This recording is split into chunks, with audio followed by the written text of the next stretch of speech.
Hey guys, and welcome back to another episode of the Alternative Idol podcast. I am Terry, your regular host, and I'm back today with my colleagues, Gary from... no, wait, he's not with us because he's still in Japan. It's nice of some people to have to say that out there for extended periods, but I am joined today by my colleague, John, from straight from Japan. I am here to do this show. You are here. That's the main thing. That's what counts. Thanks for everyone who's joined us back after this extended break period. Well, normally we take break periods because, you know, things are quiet. But this time it was because things were too busy.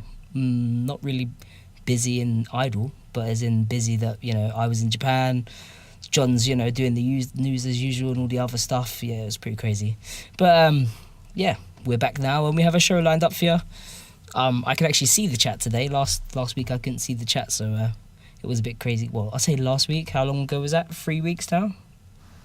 Yeah, it's almost a month actually since we did the last one. So yeah, we're back after a month with quite a packed lineup show. You know, there's been a lot going on. Some of it I've missed and had to catch up on. So yeah. I'll be going along with some of this with you guys as well, just in case I don't know about it. But John will be here to fill us in on all the info as he usually does. Yeah, and we're going to be missing a lot of stuff. I mean, we're not here to do an 8-hour show with every scrap of news. So you know, a month in the world of Idol could end up being a year, depending on, you know. Yeah, we just got bits and pieces. So if we miss something, we miss it, you know. Yeah. It's been almost a month. What do you want? Thanks for everyone who's managed to join us back after a month, actually. I'm still recovering from a bit of a dodgy cold that I picked up out there. So, yeah, my voice isn't the greatest and I might cough a few times. But I'll do my best to keep my usual chirpy, annoying self for you. So we'll do that. Is there any few bits that you want to get through, John, before we move on to the usual news, or? Yeah, I thought I'd give a couple of quick mentions of some stuff I noticed while I was putting all this together today. Maples is recruiting some new members. Under Beastie's got a release coming out next month. I really didn't get a look into that too much. And the Whack and Scrambles Works release has given us a track list with everybody that's singing. I think I managed to get a look at that. I think I did manage to get a look at that, but yeah, welcome to the show for anyone who is still joining us, because yeah, I mean, I'd do a 24-hour podcast, someone just mentioned, but I'd have to make sure I had like some sort of donation thing going to, you know, to keep me loaded up with Sambuca and Pepper Armies, and then I'd do a 24-hour podcast. That's the way that works. Also, what would I even do for 24 hours? Let's be honest. I don't know. But anyway, I don't know what we do. We can move on with the news. With this week's news. This month's news. Why don't you take a really old one that happened like days after the last show? Yeah. So if I remember, most of you followed Checkmate. Some of you don't. Some of you do. But for those of you who do, it's kind of not the final nail in the coffin for them, but it's definitely quite a big blow. They'd already missed out on one of their lead singers that had already gone, and now they've just lost Hitomi, who, if you didn't already know, was their harsh vocalist.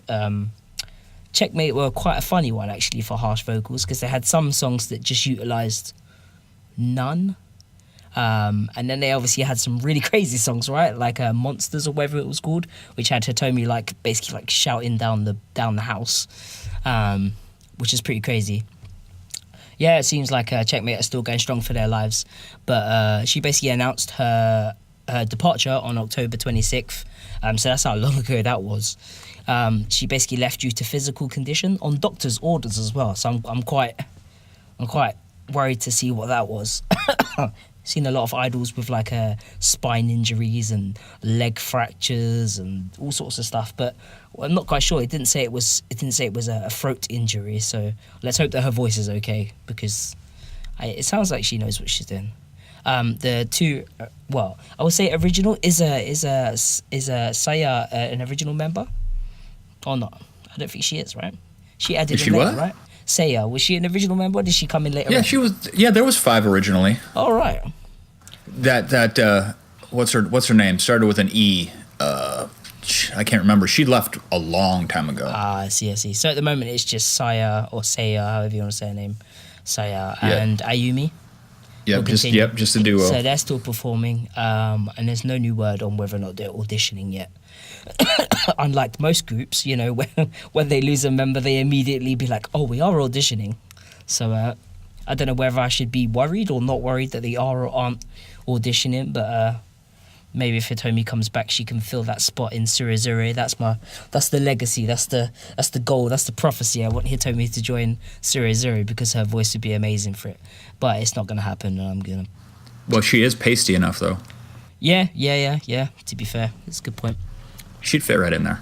I think she would. I think she's got that look. But yeah, Hitomi's out. Carrying on with the bad news, John. Oh yes, I have some bad This news. is kind of back to your regular thing of what you cover, right? Yeah, I don't know why I didn't have both of these, but that's okay. Yamitsuki Company has ended, and it was just like an abrupt. They just announced it, and that was it. They're done. Done. That happened on the 29th of last month, and you know, it's really kind of a crappy thing because they had so many, apparently like 15 songs Of which 14 we've never heard, or maybe Yeah. 13. I think I've heard a few like clips of random older stuff. Yeah, they put out that one music video, never released any CDs, you know, for sale or anything like that. There might have been some venue stuff, I don't know.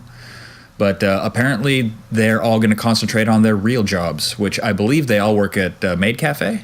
They were a Maid Cafe group, right? Yeah. Well, they still are working in that maid cafe as far as I'm aware. They're concentrating on their in brackets jobs, real jobs. So I assume that means that.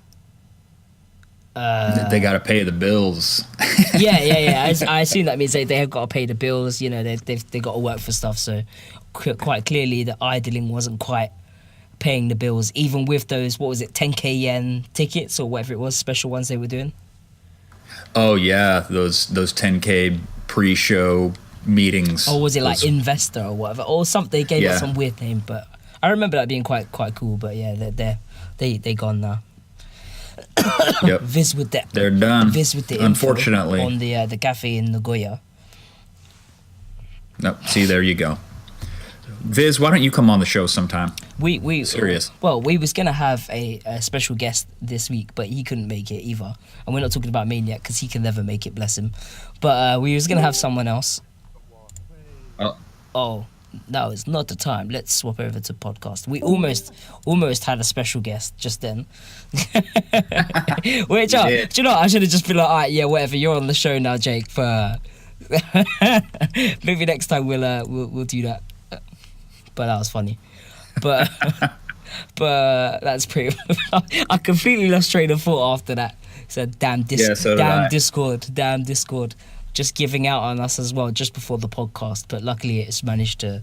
The podcast is still on because Discord is fixed, and I'll say that, and it will now break in in 5 minutes. But hopefully, it doesn't. But yeah, let's move on to the next thing. Yamitsuki Company's gone. Jake's trying to troll us.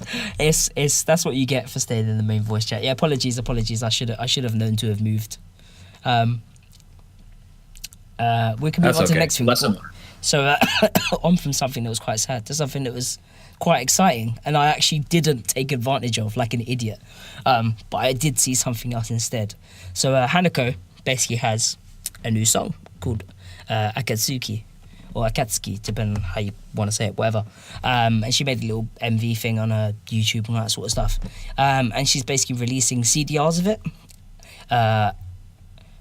of the song, basically at their live show that was started on November 5th, which was actually November 5th was the day that I was supposed to see Hanako. But instead I went to go see Oyasumi Hologram at their Well, I mean, you can say Akatsuki or Akatsuki. You can say it a few different ways, depending on if you're an idiot or not. I will say it on both just to wind people up. Well, we say there's an MV. What I mean by MV is Hanako has a video of her playing it with some live footage or something. Was it? It's just like stills that go, you know, pretty or much. they're on the screen for like 10 seconds, and then it goes to the next one. Yeah, She exactly. She made it herself, so you know. She did a thing. If it was the same as Sue Metal's solo song in actual like song wise, that'd be quite funny. But thank God it's not. Even though it does kind of sound baby metalish, the song. Does it? Kind of, right? It's more like, isn't it Mr. Percolate? Mr. Percolate's producing it. Yeah, I believe he did. Yeah, so Mr. Percolate's producing this new song for Panico. Mr. Percolate is the guy that just produced Dawn Slayer for Necronomidal. He's also the person that produced... He does all of Garuda's stuff. He does all of Garuda's stuff. He's also producing for someone else as well now. I can't remember. He's producing for a few people, this guy, Mr. Percolate. I remember his real name because I was told it, but now my brain's just farted and I can't remember. I've also been drinking. Well, he's like the new hotness, isn't he? Here's the new hotness for, you know, indie producers. People just, you know, he wants to work with people. He's nice. Well, we'll see. But yeah, so I was meant to go and see her on the 5th, but I ended up going to Oyasumi Hologram's Boot Bazaar to see them do a band and DJ set. She was actually... Hanako was performing at the Yoimachi Festival, which is where she was going to be performing. She had like a 25-minute set or whatever, quite early on in the morning. In somewhere, I can't remember where she was. I was meant to go, but I completely forgot. And then Mig Machota and a couple of other people were playing, but I could have gone and got this damn CD and probably got myself a choke checky or something. But damn it, Oyasumi Hologram was so good the day before in the acoustic that I was so hyped for them that I was like, I will skip Migma, I will skip Hanako, and I will go see I will go see Oyasumi again. So yeah, and she hand drew the art on every single disc. I know, right? I'm surprised they don't get worse and worse and worse as they go along, because I know I probably would. No, she's good, dude. Have you seen any of her other art? Her actual art? Art? Sure. Yeah, she's good.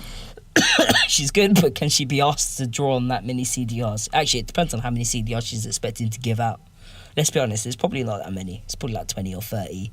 Yeah, she probably only made 20 or 30 of them, tops. So if you can get your hands on one of these, which I probably should have, but didn't, then, let me know. John's got that moolah for you to buy one off you. Oh, I got fat stacks of cash. Anybody who wants to sell me one of those, stacks you got it. Stacks. That's pretty much it for Hanako. We can move on to something that everyone's excited about, and John especially, so he can take it away on this one. Why recover? Yeah, Necronomidal's U.S. tour is gonna start next month. Oh yeah. And we've got like all the information's pretty much out now. I mean, there's stuff that came out today that kind of had people worrying for a second, but we'll get to that. Oh yeah. You can talk about this now if you want. So their first show is going to be in LA on the 15th, and this is where people kind of started worrying because a poster came out today. Well, air quotes poster. I was doing finger quotes. You can't see me. I feel like an idiot now. But and it said Iron Butterfly with all these groups supporting. And they were down at the bottom. They're like stoner rock groups or psychedelic rock groups or something. I don't know. I don't know. Yeah. I don't know the group, but Iron Butterfly was they're old. Okay. They're kind of proto metal, I guess, from like the mid to late 70s or whatever. But anyway, it's apparently separate shows. I think everyone's main panic is that they were right at the bottom of essentially a big show. So obviously most people know that if they were in brackets openers for some other show, then their sets would have been like 20 minutes each. And obviously no one's going to want to go all the way to Los Angeles on a plane or drive or however people are getting there to see but Necro it's going to be like a 20-minute set. That would be pretty crazy. But it's going to be a 40-minute set?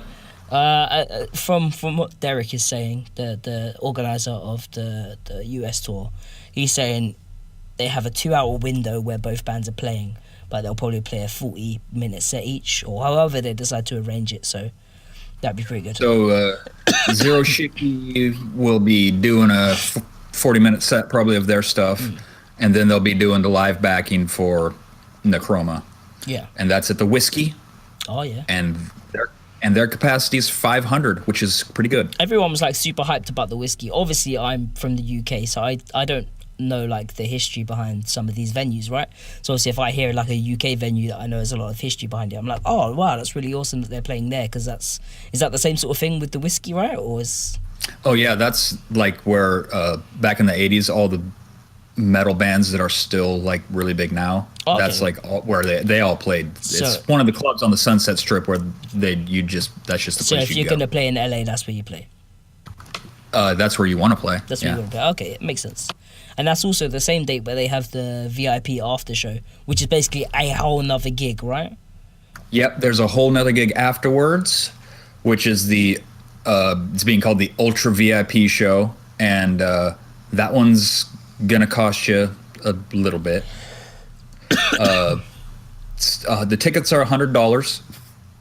There's 40 of them. Well, right now there's 7 left. So okay, if anybody wants one, you better pick one up, because there's only 7 tickets left.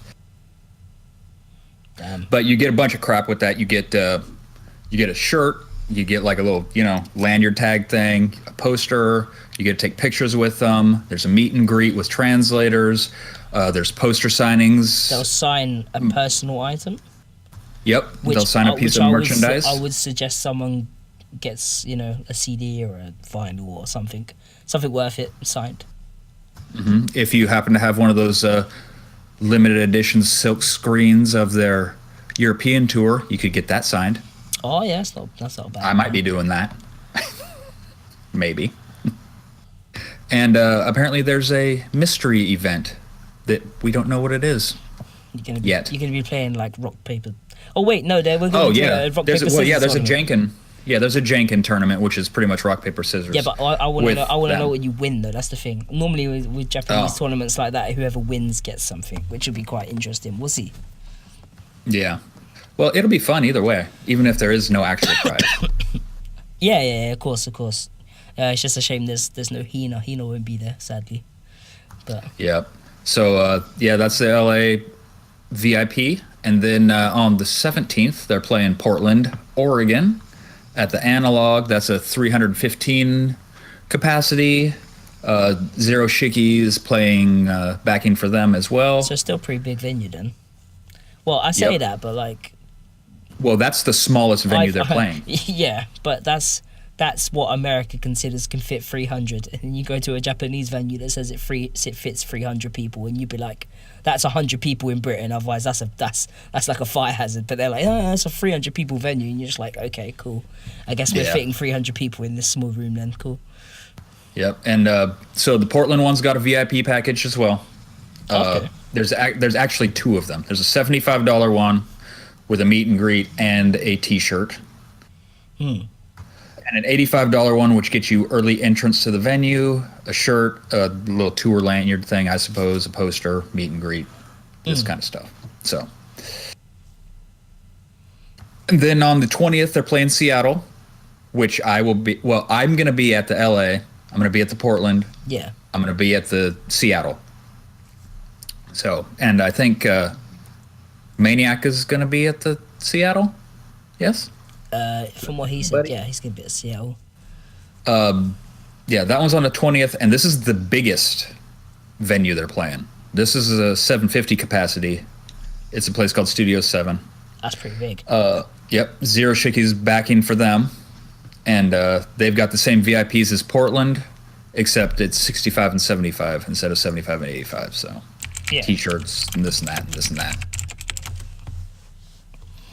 And then the last one's the San Francisco show, and that's on the 22nd. Place called Bottom of the Hill, 325 capacity. There is no VIP at this show. Okay. Sorry, San Francisco. There's also no backing band. It's a traditional Idol style show. Hey man, the 2 shows that I just watched them play were backing track. and they played the new song and that sort of stuff. And both shows were really good. Apart from apart from me sprinting from basically Harajuku Astral Hall to Desio Mini in Shibuya, basically sprinting there to try and get there in time so that I could basically watch Necro for like a 25-minute set after You'll Melt More. That was a busy day. Yeah, well, I figured they're going to be doing at least 40 minutes, if not more, at every single one of these. You know, it's the big U.S. tour. They got to, really. I mean, they're the headliners at all these shows. Oh, yeah, totally. Even the one with Iron Butterfly, don't worry, people. It's two different shows. I mean, it's funny because, you know, some people might turn up beforehand, you know, before the Iron Butterfly show, and they might stick around for, you know, to see Necro perform first before they, you know, queue up. They'll be scratching their heads. They'll be like, what is I mean, that's one way to introduce someone to it, I suppose. That's pretty good. Yeah. Well, I figure people who are into that kind of music would, you know, they'll mingle.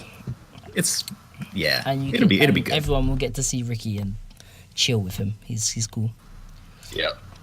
When I everybody's looking forward to Ricky. when I managed to run into Shibuya Desio after the train was delayed and stopped and I couldn't get there, and I basically ran off the train to Shibuya Desio. I missed Hamida Systems basically set and them talking for a bit.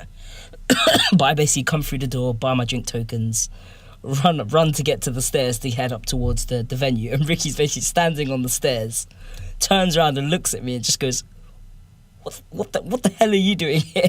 He's just like, Terry, what are you doing here, man? I was just like, yo, you alright? I think he forgot that I was even in Japan. He was like, I knew he was coming, I just wasn't sure when.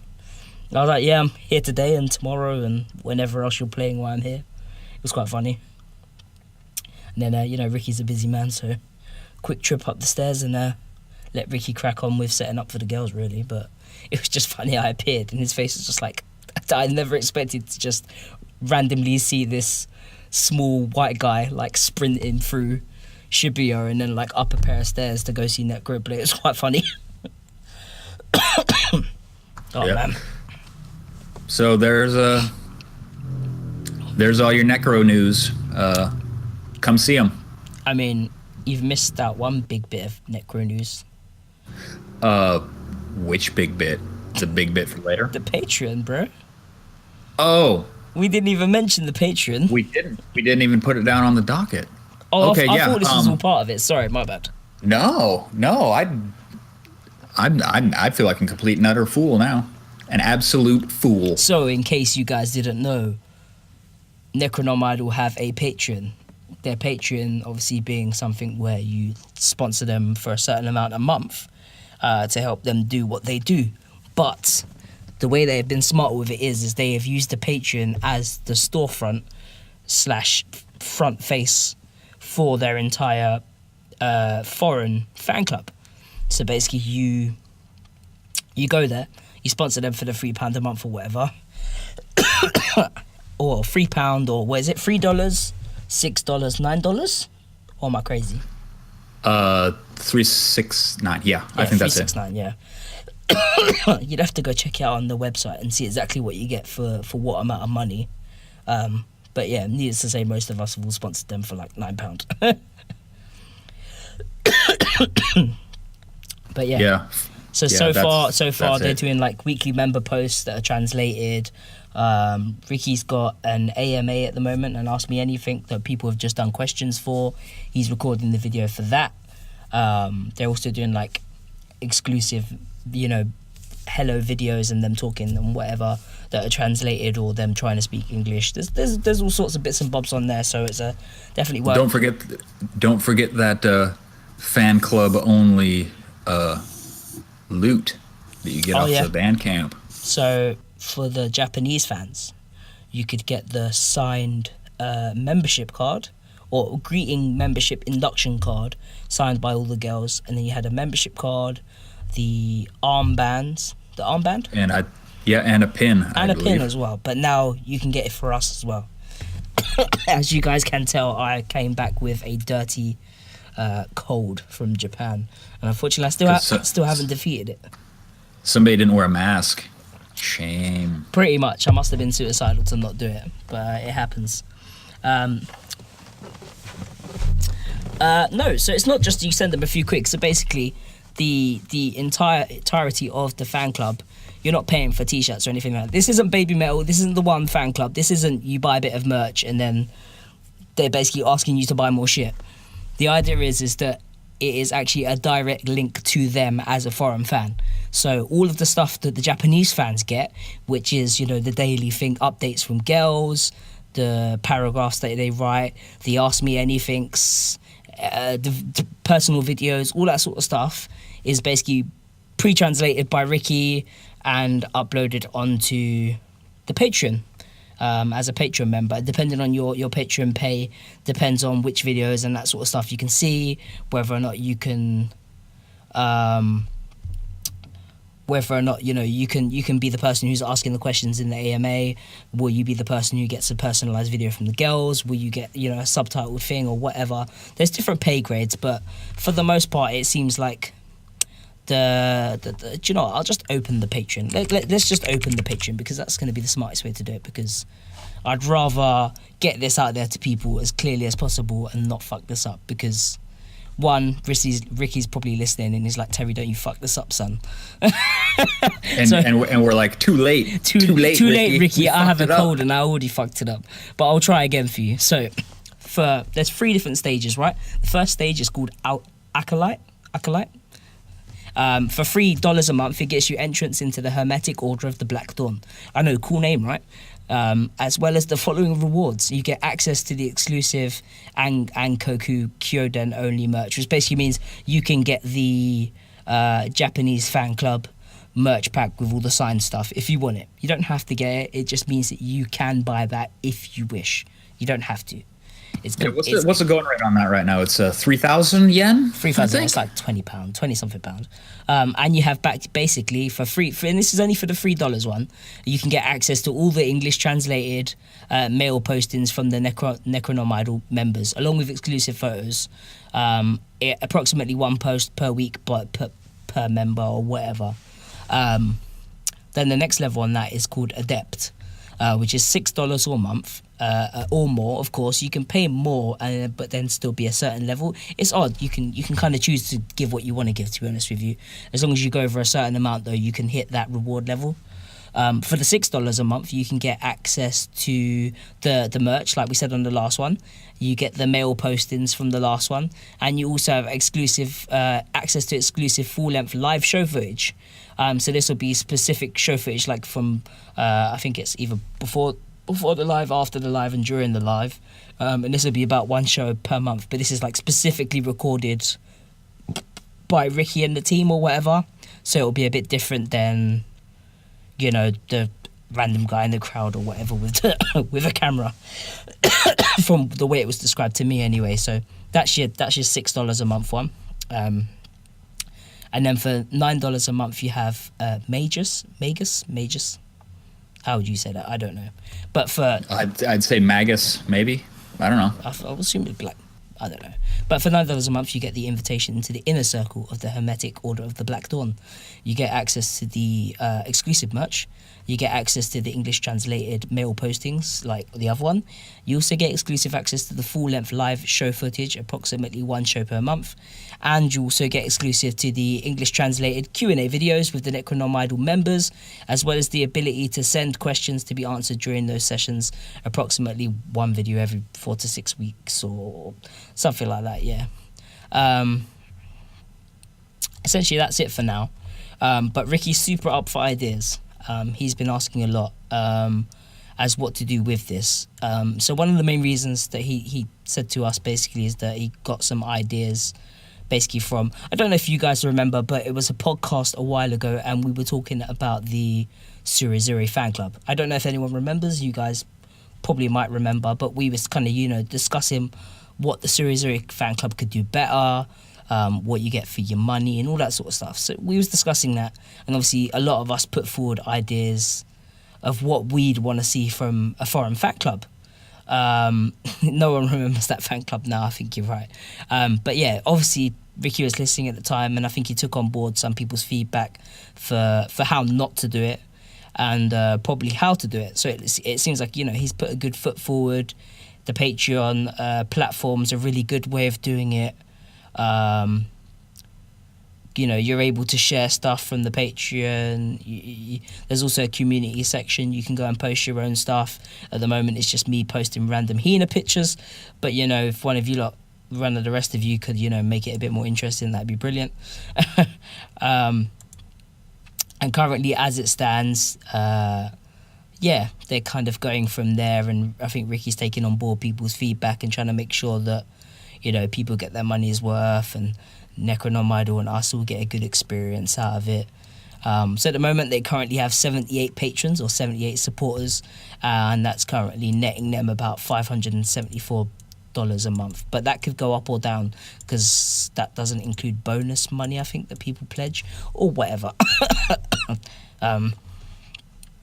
Oh, we didn't talk about the goals, did we, John? So what was their first goal? No, they only have one goal at the moment, and that's when they hit $1,000 per month, they are going to put on a exclusive concert for Japanese and international fan club members. I believe. Yes. Yes. Yeah. Indeed.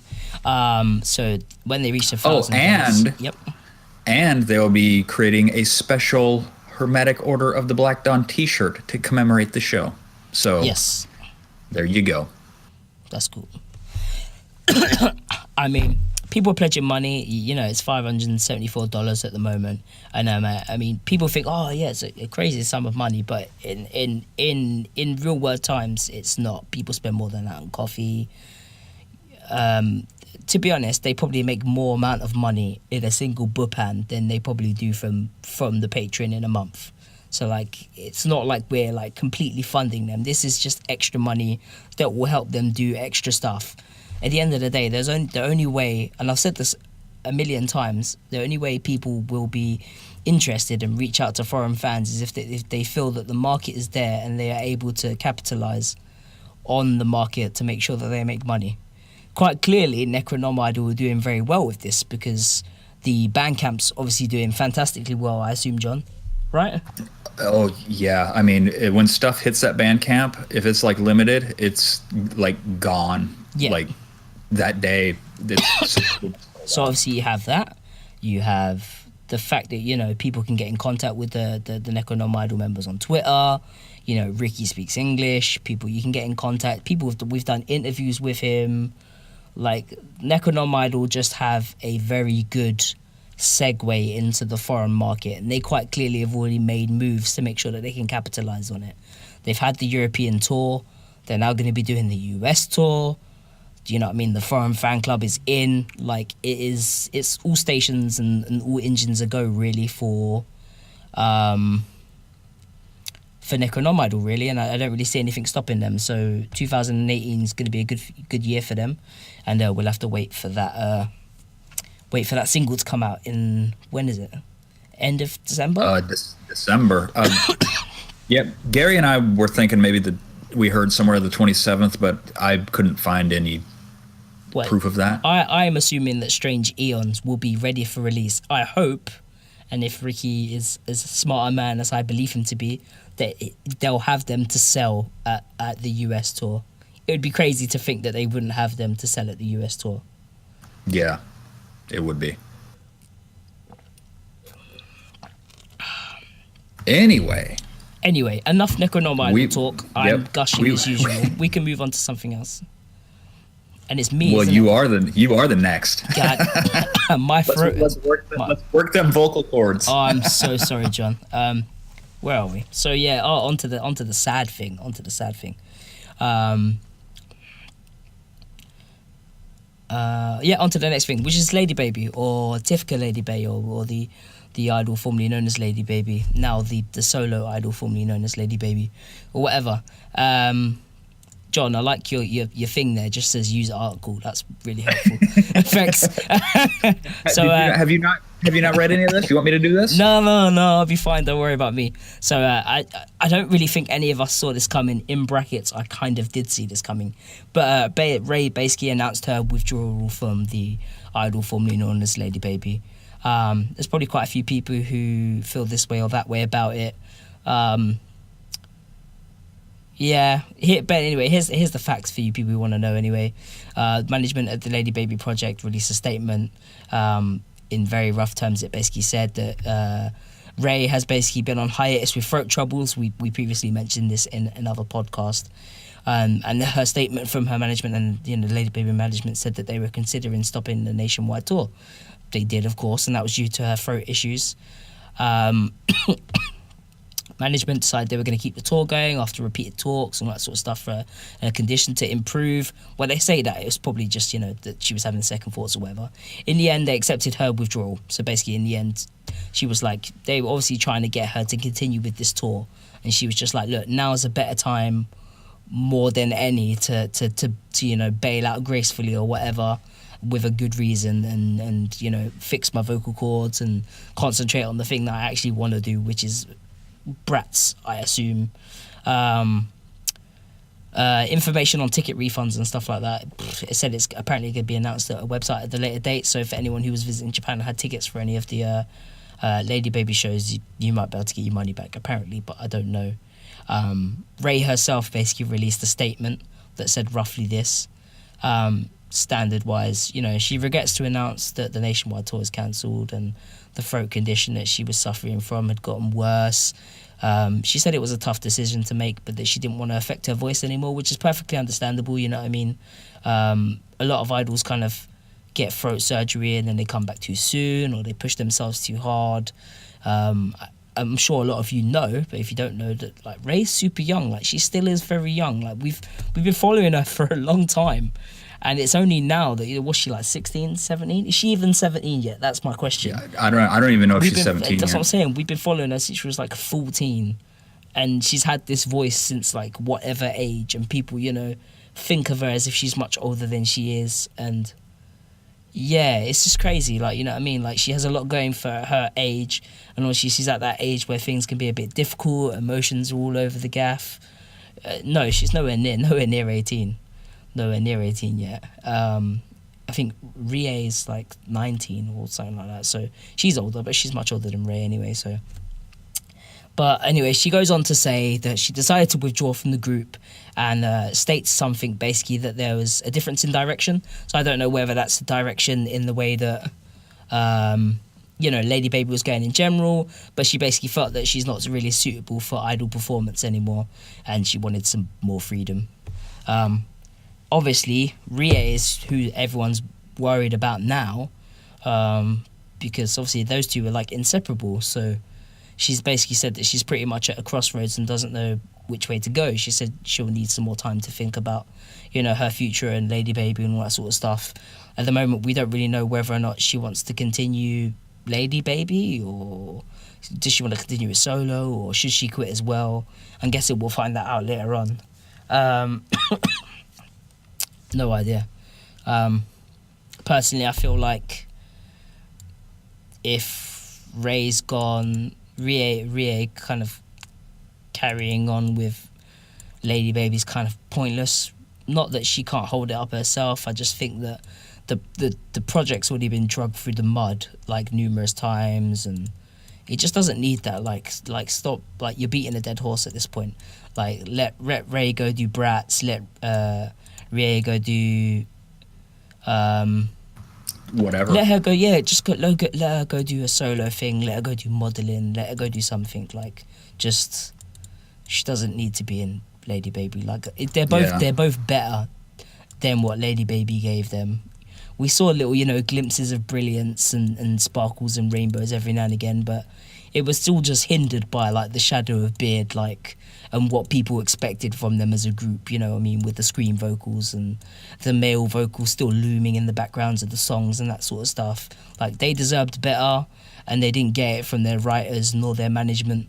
So I feel like just let dead dogs stay dead and just let Ray go to Brats, let Rie go do her own thing, and I wish the best to both of them really, and whatever they actually decide to do after Lady Baby is finally the last nail in the coffin and done, really. Yeah, I think she pretty much said that she felt she was kind of being stifled creatively as well. Well, which is probably why she's going to continue with Bratz, yeah. and her sister's in that group as well. So. Yeah, I mean, because they get to write a portion of the music. I don't know how much. I'm assuming there is some creative direction or producers that help out. But I mean, if she's getting to write lyrics or any of the songs, then she's going to enjoy that a lot more because she's putting out music that she actually has a personal connection to. Mm-hmm. And Bratz isn't quite as active as Lady Baby was. You know, it was kind of they're not pushing anything. So I mean, she'll have time for her throat to get better.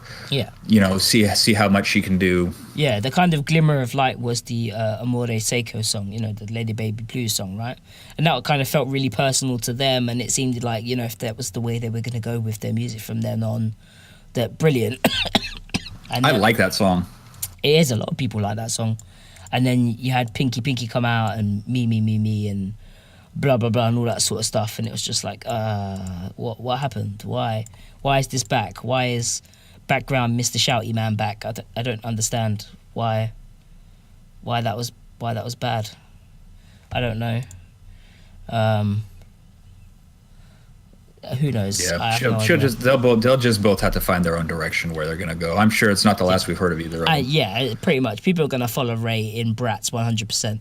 I mean, what a lot of people said is that they were like, why doesn't Rie just go and join Bratz? Why don't they just make it Lady Baby with a permanent band where they actually get to, you know, write their own songs, so every song can be, you know, as good as Lady Baby Blue and some of their other material, and not, you know, the same garbage like Rinse and Repeated or whatever. But, you know, who knows? Yeah. Yep. That's about it for the end of the news, but that doesn't mean we're anywhere close to finishing. So no, have we hit the halfway point yet? I suggest you start opening up popcorn, crisps, and drinks, because we're still here for a while, and I'm running out of drink, and my voice is also running out. So John might have to start covering for me on this one. Do you want to move on to the next part, I might John? have to. Yep, we're moving on to some releases. Oh yeah. Let's see. I think I've got these in order of oldest to newest. So I hope you got them in some sort of order. First one up is Maison Book Girl. I'm sure that we all know that they've got a release coming out. It's gonna it was announced on the 25th of October, I think. Yeah. And it's coming out on the 13th of December. It's gonna I missed a number there. It's 1,300 yen. And it's a 6-track single, so, you know, call it a single or whatever. It's 3 songs and then the 3 instrumentals of those songs. It's called God, I cannot pronounce this. Was that Kotori? No, Kotori? Yeah. Okay, Kotori. Yeah. And so that's the title track. It's got a video. We'll talk about that later, just so you guys know. Then there's a second song and a third song. The second song is called Ju Roku Sai, which I guess translates to 16 years old. Yeah. And third song, Ame no Mukau Gawa De. I'm horrible at Japanese. That could be right. Yeah, it's like choice words. Yeah, choosing your words carefully, essentially, yeah. No, that's the first one. This one's Beyond the Rain or yeah. After the Rain or something. Sorry, I was reading in something in chat, sorry. Yeah. Yeah.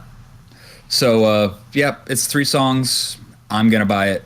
You guys should probably buy it if you're Maison Book Girl fans, because Maison Book Girl is awesome. And they've got an awesome sound pack, and I'm going to admit that now. And it's not boring. I love it. Someone, well, if Homicidals is still here, I believe he'll be able to mention that someone who was the person who did the brilliant breakdown of the new MV. Someone did a breakdown of the new MV with basically what they think's going on in the MV, and that's super interesting.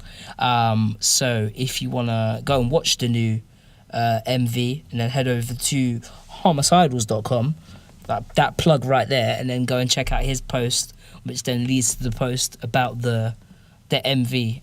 Was that Tristan? I think it might be. He's got a blog called like the Solitude Hotel or something. Yeah. I think that's Tristan. Go check that out, because that post was awesome. I read that on my break earlier, and that was super interesting. Some crazy stuff that I hadn't even thought about. So someone is definitely Something. This is Kotore. God damn it. Whatever is actually, this is Japanese. Kotoeru.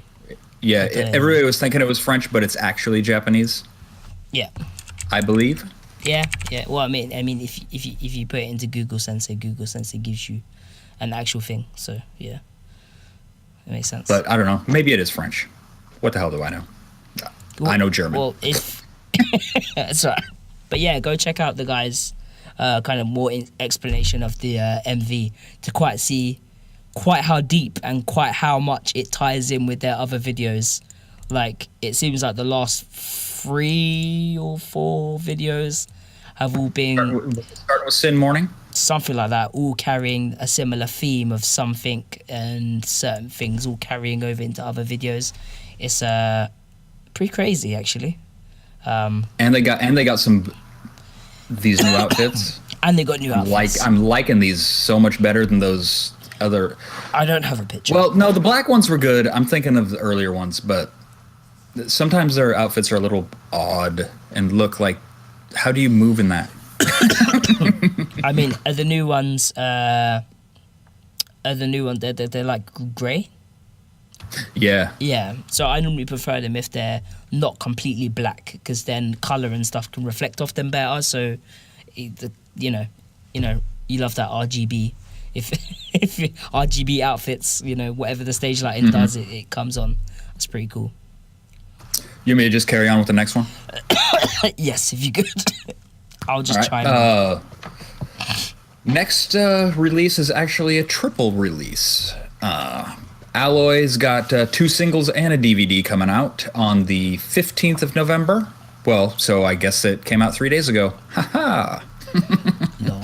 And both singles are, the standard 1,080 yen a piece. They're 2 tracks only.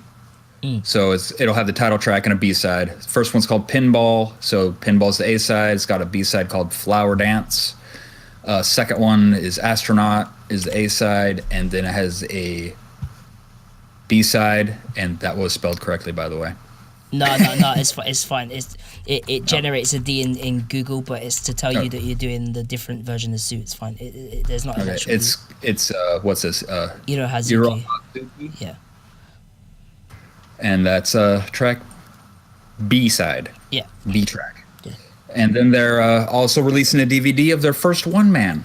And that's 2,160 yen plus tax, I'm assuming. And they didn't release a track list for that. But if you like Alloy, get your wallet out, because Alloy actually really impressed me. So I wasn't a massive Alloy fan before. I always liked their outfits. I thought they were pretty cool. But yeah, they're very I don't know, what would you call this? Edwardian military outfits? Yeah, kind of. I mean, live, they were actually really impressive. All 3 girls, very, very good live singing, and they can all actually belt out a song really well. And the music isn't bad. They've got a crazy kind of small, close-knit following. I wouldn't say they have like super huge numbers of fans. Obviously, as you've seen on their Twitter, they have quite a low number of followers. I see them in Shinjuku Loft. They were playing before Necronomidal.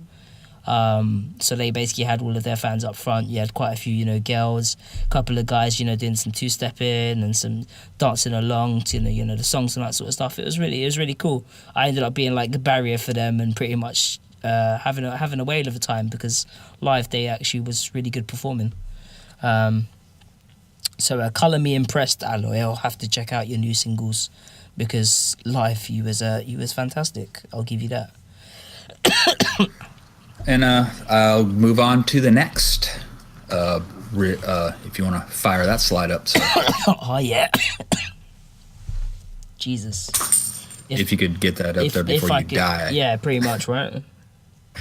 Regina Kiss, everybody's favorite idol duo. I'm still gonna find out why that girl left. God damn it. One day. But they've got 2 singles coming out tomorrow. Oh, nice. So I'm assuming those are standard pricings. They didn't actually list the price, so I'm figuring they're probably 1080. Yeah, 1080, 1080. Yeah. And they both got 2 tracks only. The first one's called Sick, or Sick, I guess, Sick. because there's the question mark. And Kia did all the lyrics for that one. Okay. She's the blonde one. And the other single is called Ekinai Triple X, which I think translates to Naughty Triple X. It would make sense. And the other girl, I believe her name is... Other girl. Oh my God. Anne wrote the lyrics for that. Her name's Anne. Really, Anne? So, yep. Okay. Anne. A-N. Oh, all just capitals. A-N, okay. Yeah. And the other song's called what, 50-50? Yep. 50-50. Okay. So, and the B-side on Kai's is called MM. I don't know what that stands for. So, weird. It's Malcolm Mask when they lost a member. Yep, there you go. There's no McLaren left in that one. Oh. But Regina Kiss is, I owe it in reality these girls are both solo singers, and this was really just kind of a side project, I believe, when it all started out. Yeah. For the original 3 girls, they just kind of came together to do this as a side project. Yeah. I think it's just kind of morphing into like their primary thing now. Yeah. Because they did just pop that album out too. Yeah, both of the girls that are left in the group are quite interesting. Like, they're both quite majorly tatted, I suppose would be the word. Like, both of them have quite extensive tattoos, which is, not the norm for Japanese girls, even though a lot of our idols that we follow within the alt spectrum seem to have tattoos, quite a few of them. Waka, Yami, there's some other ones that have tats, but apparently a Pickering with her, she's getting into the fake thigh tats now, so maybe she's one day we'll see a real one from Pickering. I doubt it. I don't think she's ever gonna get one. The girls, the tattoos that you're seeing in the pictures aren't real, but the tattoos that they have on them are real. They have literally full tattoos on the side of them, and their midriffs that are usually covered by shirts are especially Anne has a giant tattoo on the right side. Like collarbone tat, neck tat. They've got all sorts of stuff. Pretty cool. Definitely not airbrushed, man. Unless she's getting them consistently airbrushed on for every photo she has on Twitter in exactly the same pace. I don't know. Could be. We'll have to search through. I mean, you'd be surprised when you find out Yami from Cyber has 12 tattoos or something like that. So I wouldn't put it past any of these girls to have the kind of tattoos that they do. Really, I can probably cover the next one. Oh yeah, Pickering's was definitely no. Pickering, I don't think it was airbrushing. It was way too detailed to be airbrushed. It was probably just one of them big, massive transfer tattoos, a bit like Garuda's one that she had on the chest. Yep. Yeah. You can get some really, really good looking transfer tattoos. You'd be really surprised as long as you didn't get it from a stick of gum or a chocolate bar. Then you can get some pretty cool ones. They sell them in Camden, actually, some crazy ones, but you have to apply it really, really precisely. I can probably cover the next one because there's not much to it. Yeah, I think. So basically, Zenbu Kimi no Seida, everyone's favorite or not so favorite Yami Kawaii group from Kodomo Mental, have announced their next single, which is actually their 5th single. As of yet, it's unnamed, and as usual, it's going to be the usual price of $10.80. Tax included. Oh, my bad on this one, Terry. Why? It comes out the 6th of December. And it comes out the 6th of what? December? Yeah, I didn't put that down. I'm sorry, I didn't put that on there. Zen Kimi can't be bothered to give us any information. I wouldn't expect you to either. It's fine. It's fine. It was. I actually wrote it. Pretty much, there's more Zen Kimi thing. coming when Zenbu Kimi no Seida can be bothered to give us a preview or artwork or anything like that. We'll get it. We know what they're like. Yeah, you can pretty much guarantee they're going to drop at least one song off this single for a 2-hour preview. Yep, expect that probably in the next couple of weeks, pretty much. We can move on to something definitely. that's got a bit more info if you want. Sure. We probably already all knew this, but Gang Parade's got their album coming out. They gave us all the tracks, and they were nice enough to put all of the tracks that are not repeats of already released stuff on SoundCloud. And a Toy Toy. Yep. On there too. So it's a 10-track release, and 7 are new. They've re-recorded, I'm assuming re-recorded Foul, Plastic to Mercy with Aya in there because you know she wasn't on the other ones, and Beyond the Mountain I guess they just tossed in there as a filler. I don't know. Well, I guess it was released on a single, really, wasn't it? So you would put it on the album. You're always gonna get one or two of the singles on the album for sure. So yeah, it's a 10-tracker. It comes out in 3 days, and it's gonna cost you 3,000 plus tax. I've already got it pre-ordered. I should have. If I'd pre-ordered it in Japan, then I probably could have got a checky with someone. But at the time, I was like, "Oh, this is too much hassle," and I just couldn't be bothered. But and they've got some sweet new outfits. I mean, I like the Girl Scout ones, but I like these too. These are kind of like Girl Scout mixed with like delinquents, mixed with all sorts of stuff, like all rolled into one. The meaning is a bit crazy, like especially with like the writing and that sort of stuff on the chests. I like the 2 different colored shoes. That always gets me. That sets off my OCD because it's not an even amount of pairs. Oh man. Everybody go and look at it. Yeah, there's not enough. That none of the there's not. They have an equal. They have 7 members, right? So how many shoes is that? 14, right? So you'd think. So you'd think that there's 14, and you'd think that they divide that up, and you'd be able to have an equal amount of different coloured shoes. But somehow there's just too many yellows, and then you got blues and reds, and there's like you're like that person should have a red on. Why do they have a blue on? I noticed it, and I was like, I need to never look at any of their feet again because it's just gonna ruin the whole thing for me. So I'm ignoring Gang Parade's footwear for this whole venue. Yeah. What? Zen Kimi previewed a song from the new single last week. Viz, where the fuck were you? Where was the link? Where was the link?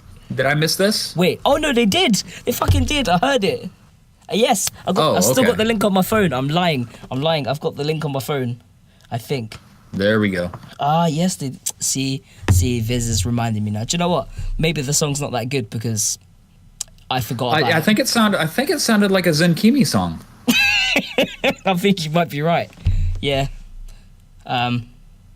Yeah. To be fair, I think it just sounded like a Zen Kimi song. It probably didn't. It probably must not have rubbed me up that much, that excited really. If I kind of listened to it a few times and that was it.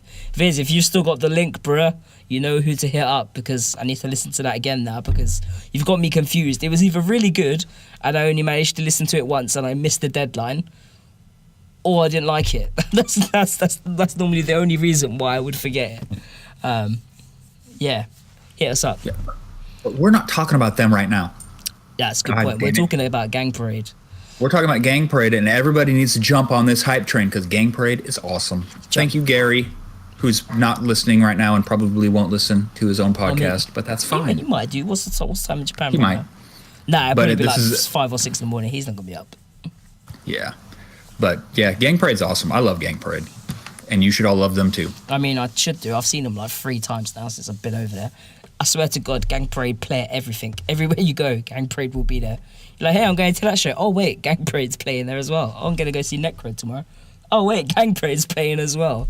It's like, I think I accidentally saw them another 2 more times than I expected. Yeah, if it's 8 a.m. in Japan, Gary's definitely not awake. Yeah. not if he was out all last night for Gokigen. You want to tackle this next one? You were there. Oh, man. Then we can move on to the next one. The next one is, of course, BiSH's new release, the Gorilla BiSH.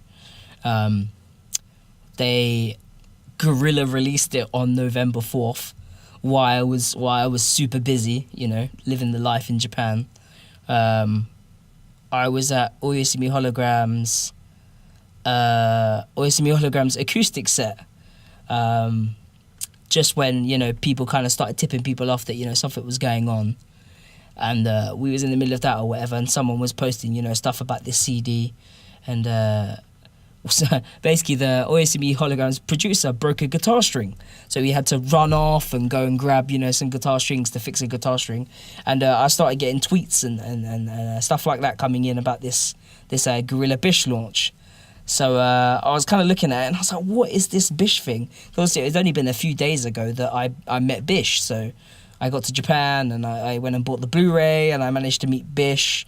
And they were all really cool, so I met them, got that signed. So I was like, oh, that's me done for this trip. I'm not going to see any more BiSH, because I hadn't planned, I had nothing else seeing. I just didn't have a chance to see them. So I was like, okay, cool. And then basically these tweets and these things started coming up about this, and I'm like, oh shit, like I thought the album was coming out in Far Away.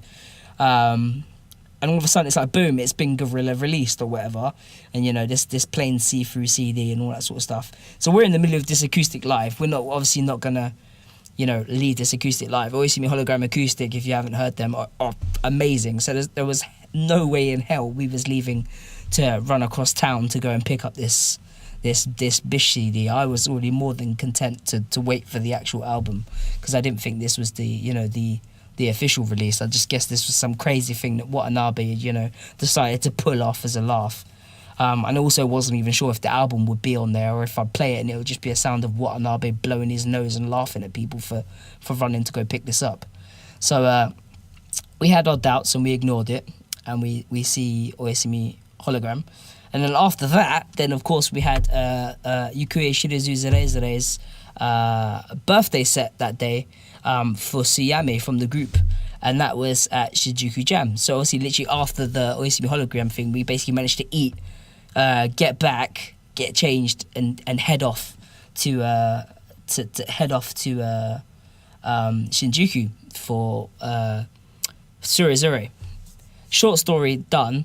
There was quite a few of us at Surezure, with about 4 of us, foreigners-wise. And we basically, at the end of the thing, we were like, we're going to try and go and grab the Gorilla BiSH CD, right?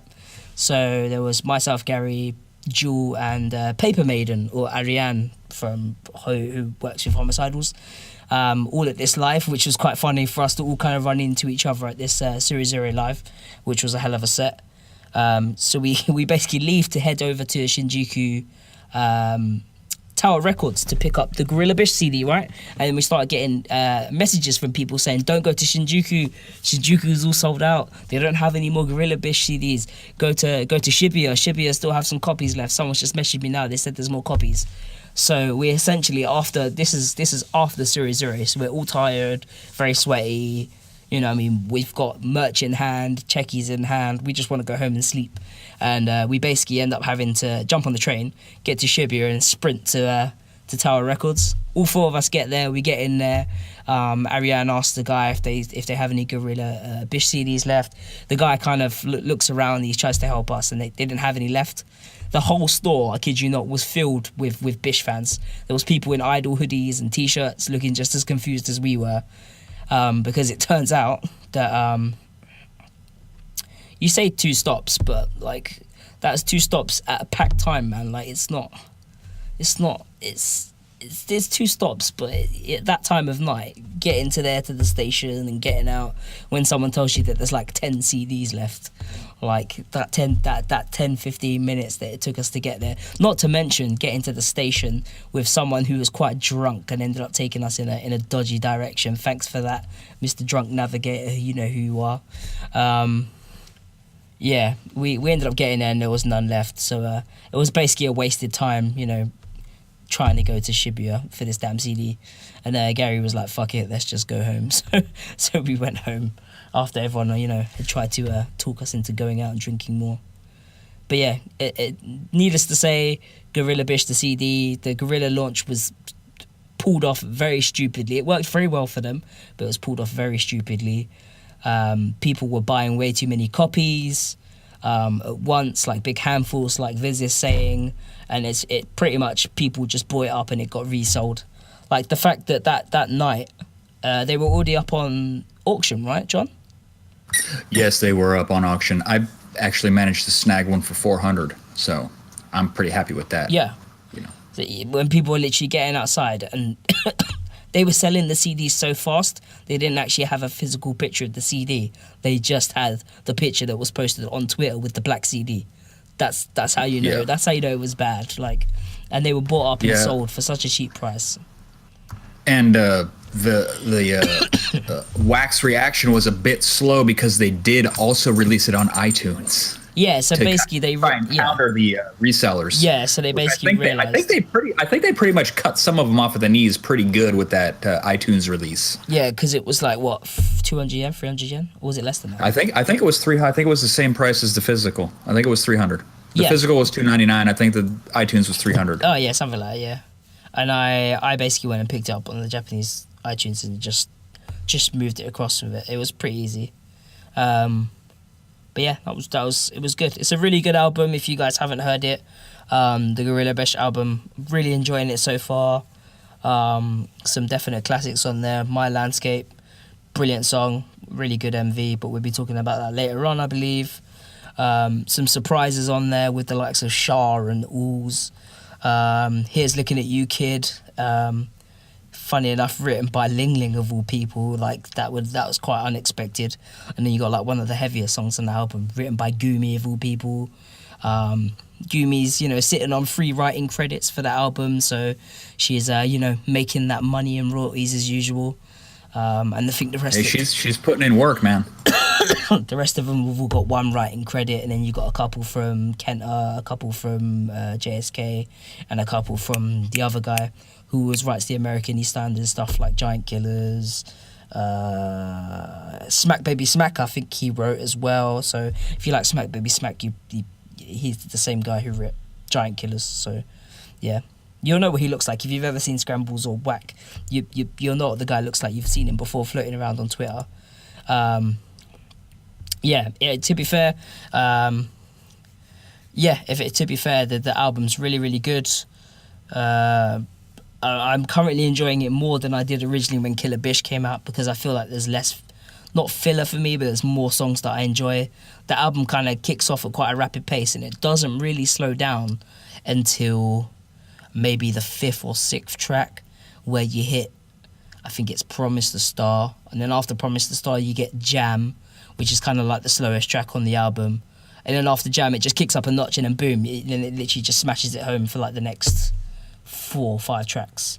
So like, see, I haven't listened to any of it. It's pretty much the beginning track is like epic to kind of show you, how they've stepped up the production, and then it's balls to the wall for like 4 or 5 tracks. Then it's like a brief intermission, Promise the Star and Jam, to quieten things down a bit.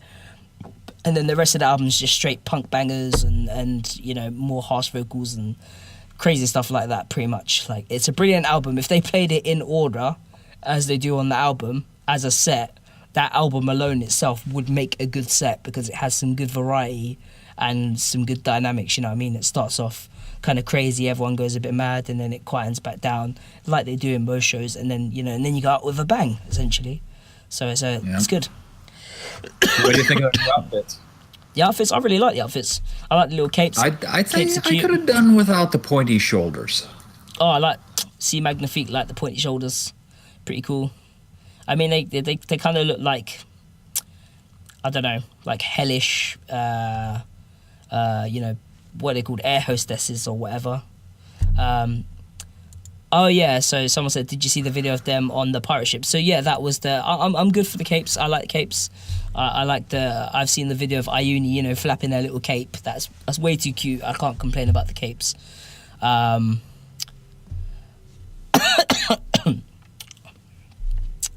Yeah, we see the video of them on the pirate ship in was it Omotesando or? Yeah, that was that was the day after the release, the Gorilla release. It was like a Gorilla concert. And they did the Gorilla concert. Yeah.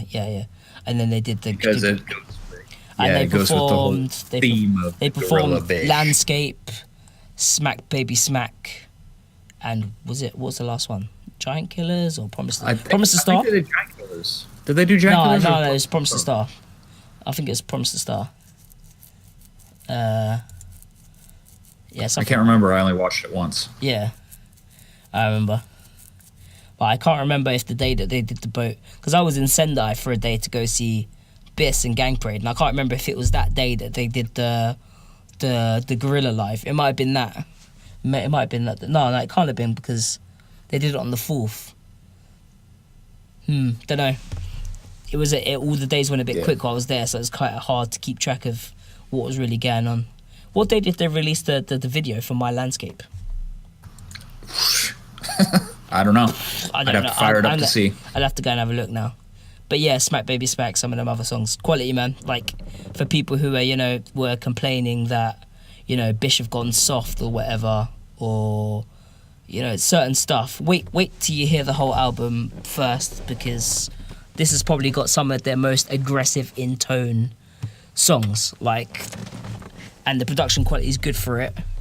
The girls are all writing their own stuff. Ling Ling and Gumi have stepped it up with, some new vocal styles going on here and there. Yeah, you can hear them. Yeah. At the lives, you can hear them. They're singing. Well, yeah. I mean, you've got, I can't remember what the name of the song is. It's Pearl. It might be Pearl or For Him or Ooze or one of those songs, or Bodies.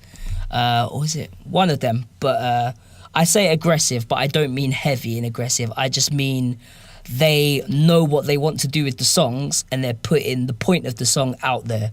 So they're like, this song is about this. Boom, here's the song. They're not diddly-daddling around saying, we're a little bit this, we're a little bit that. It's just, right, this is a punk banger, this is a pop banger, this is something, we're going to try something on this, we're going to try Promise a Star is that, Jam is this. Like, they're not fucking around and just saying, we're going to try and make everyone like this song and that song. Like, basically every song is a song. Like, if you like My Landscape, you're going to like My Landscape. You're going to like Promise the Star. You're going to like Jam. If you're someone who only likes their heavier stuff like Giant Killers, probably going to like Shah, probably going to like Ooze, probably going to like Smack Baby Smack. Well, this is what you get when you get that, you got big Avex money behind you now. You get the high production values. Yeah, you get, get, the songs get punchier, They got, it's... The instrumentals have a lot of depth. There's a lot of stuff going on underneath that you can listen to. And I just want people to go into it with a fresh mind without, because there's a lot of people that talk of a disappointment of Promise the Star. But when you hear this album and you see how Promise the Star fits in the album, like, you completely understand where they was going with Promise the Star from the start. Like, Promise the Star was a big clue as to the depth of the production that would be underlying the album release. Promise the Star was just a single. Yeah. But I mean, it's in the album, and it basically, if you look, you've got My Landscape, which is really, really good. Some people don't like My Landscape, but whatever. Some people are entitled to wrong opinions. You've got Shah, which is crazy. The first time this song came ever on, I was like, wait a minute, if I accidentally shuffled my phone and moved on to something else. I was like, wait, Hanako's album's playing. What the fuck is going on? And then I realised it wasn't, and it is actually a BiSH song. And the actual singing on it's really good as well, like with Ina and that sort of stuff coming in. Then straight on to Giant Killers. Giant Killers sounds slightly different. I don't know if people have noticed, but... Do you think they re-recorded it for the album? So the vocals sound the same, right? But they've mixed the orchestra different. And I don't know if many people have noticed, but the orchestra violins and that sort of stuff is much more noticeable during parts of the songs now. So you actually get the do-do-do-do-do. Like, it brings a lot more... Is it more emotive? Yeah. It brings a lot more sort of, like, I don't know, like energy to the song in certain parts of the song. It was really good. Smack Baby Smack is just a banger. Everyone's going to love Smack Baby Smack pretty much. It's like classic BiSH song, sorry. And some of the girls are putting in some fantastic vocal performances on that song. And they have this crazy part that I know Jake likes, if I remember, where they're singing and they basically run the vocals through a guitar amp at a certain point, where they're kind of like doing this sort of like singy song talky bit. And obviously where they go high pitched, it kind of causes it to kind of be like a guitar squeal type thing. It's quite cool. It's pretty crazy. But yeah, album's good. Go check it out. Go listen to it. Get it on YouTube. Get it on something. It was good.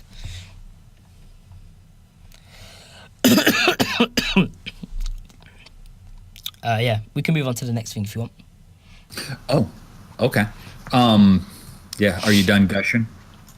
Yeah, You were yeah. so- I've you were gushed. gushing a little bit I've there. gushed about Necro. I've gushed about BiSH. I'm gonna keep gushing because this music is awesome, and this year has been It an is awesome awesome. year for Idol.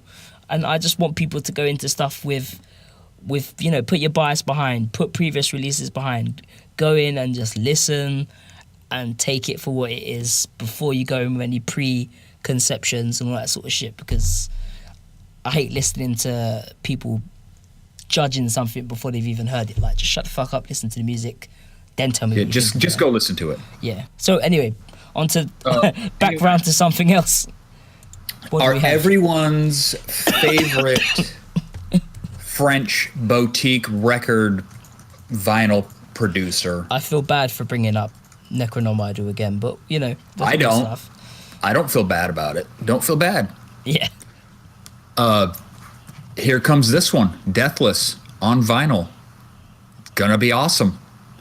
If any of you out there have any the copy of Nemesis on vinyl, you know how good it sounds. It sounds. I don't know what it is about a vinyl. They just sound so good.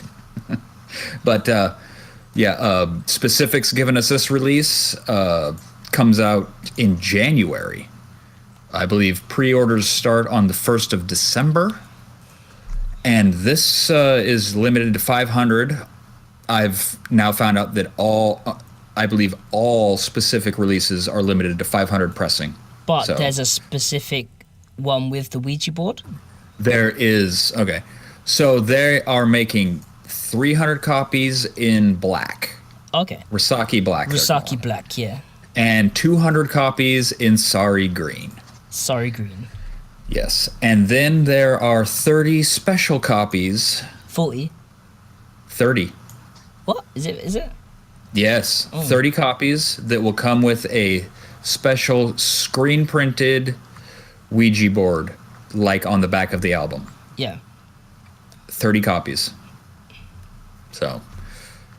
And that's going to be either a green or a black. You don't Okay. know. Oh, so Until you you get it. don't know till you get it. Okay. Yep. I don't know if they're going to set it up where you can request or anything. So, I mean, anybody that's read Homicidals knows that he got a copy. He showed it off. It looks friggin' sweet. Yeah. I can't wait. I can't wait. So I love records. So I'm guessing as soon as you know when you can pre-order, you'll be having an article, right? I assume. Say one more time. When's the pre-order up for? Would you not know? The pre-order, I believe, starts December 1st. Oh, okay. So it's soon. Yep. And so anybody that wants to get in a race with me for one of those 30 copies? Yeah, gonna if you're not interested in the Ouija board thing that comes with it, then don't worry Yeah. about that. You'll be able to get a green vinyl. There's what, 300 do you say, or 200? There's 200 green, 300 black. There's 200 of the Sari green standard vinyl with the still nice packaging and everything. So don't worry about that. You'll be able to get the green vinyl, no problem. Yep. And if you're totally into like how records sound, you're probably gonna want to go for the black anyway, because natural vinyl sounds better than colored, or so I'm told. I think vinyl sounds worse than digital. Well, on the first play, it always sounds better because it's analog and it's not compressed. So there you go. Neither's FLAC. FLAC isn't compressed either. What does it come from? I have a goddamn. I don't care. I have a Whatever. doctorate in sound engineering. But Anyway. people tell me that it sounds better. It sounds warmer. It sounds more natural, I suppose. But if you get used to digital stuff, then you get used to it, I suppose. Yeah. Anyway, get out there, buy these records. Specific loves everybody, and the more that we buy their Japanese pressings of stuff, the more they will make. But not the same thing. You'll have to wait for something else. Oh, to come out. no, they're not making any more of this. Yeah, There's yeah. 500 of these, and that's it. They don't repress. And So- speaking of Necro, apparently Ricky had put out a tweet. Someone basically messaged Ricky saying, "Yo, what about cassettes, Ricky? You had a cassette that came out," and he basically Yeah. retweeted it and said, "Well, speaking of that," and he didn't say much else. So Ricky, if you're listening to this, when's the announcement coming for the next tape, which is gonna be probably for Strange Eons, I suppose. No, I think that You think I that think they'll they'll do do an Dawn album. Slayer? What? No, no, sure. they'll I bet they'll do Deathless again on tape though. I mean, it's a tape. It's got to be an album, right? Who wants a cassette single? Well, I mean, you could do Dawn Slayer. Dawn Slayer had Dawn Slayer, but with all the songs, with all of them, both types. No, that's only 5 songs, though, isn't it? Yeah, but that's what From Chaos Born was. 5, isn't it? See, Jake's got a good point. He said they did From Chaos Born. 5 songs. Yeah. Okay. Fine. Point taken. Whatever. I don't want to go grab my cassette off the thing, Terry. I mean, the main reason your everyone's going cassette? to get the cassette is because it comes with the Comes with lyric sheet. translated Yeah, lyrics. yeah, the translated lyric sheet. And Yeah. I remember that being really, really, really cool to see. So, yeah. Yeah, I think I posted those. Didn't I take a picture and post them up? Indeed you did, yeah. Because I'm good like that. I like to help people out a little bit. Is a cassette making a comeback? Probably not. But is it, a nice niche format to get something on, especially, if it fits that kind of aesthetic? Then yeah, why not? Yeah. Absolutely, especially when they limit it to only 100. Yeah, anything that's limited is always a bit more tastier. I like tasty limited editions. Yeah. Anyway, We can move on to the next one. yeah, Deathless coming out on vinyl. Pre-orders 1st of December. Something coming out Go on cassette. We don't know Yep. when. Yep. Go get them. Go get them. Right, and on to our last release is KTA, or Kakuryo Terra Architect, with their new single. They just literally chucked out one already, and now they've got a next one. The release date is on November 29th, so... Wait, yeah, it's coming out like soon. Soon. Yeah. I thought I had translated these titles. It was like something good, man, if I remember. Let me have a quick look, 1 second. Yubikiri Genman, and the other one was, I can't remember. Irua Nico, something. I can't be bothered. It takes me too long to read stuff. Iroha na Koraju, so Iroha Collage or something collage. Something like that. It's in katakana, so it's definitely meant to be a foreign word. So yeah, something collage, Iroha ni collage or something like that. Whatever. Yeah, essentially and then the third track is Therefore, with a question mark as well. So Therefore there'll be another single quite soon after this one comes out. That's pretty much what it means. yeah. Well, we've heard the other two, right? Yeah, pretty much. Colourful colour, pretty much, yeah. I suppose collage of colour, yeah, pretty much. That's about it. First one, can't remember. Pretty much. Well, that's the. Oh no, it isn't. Never mind.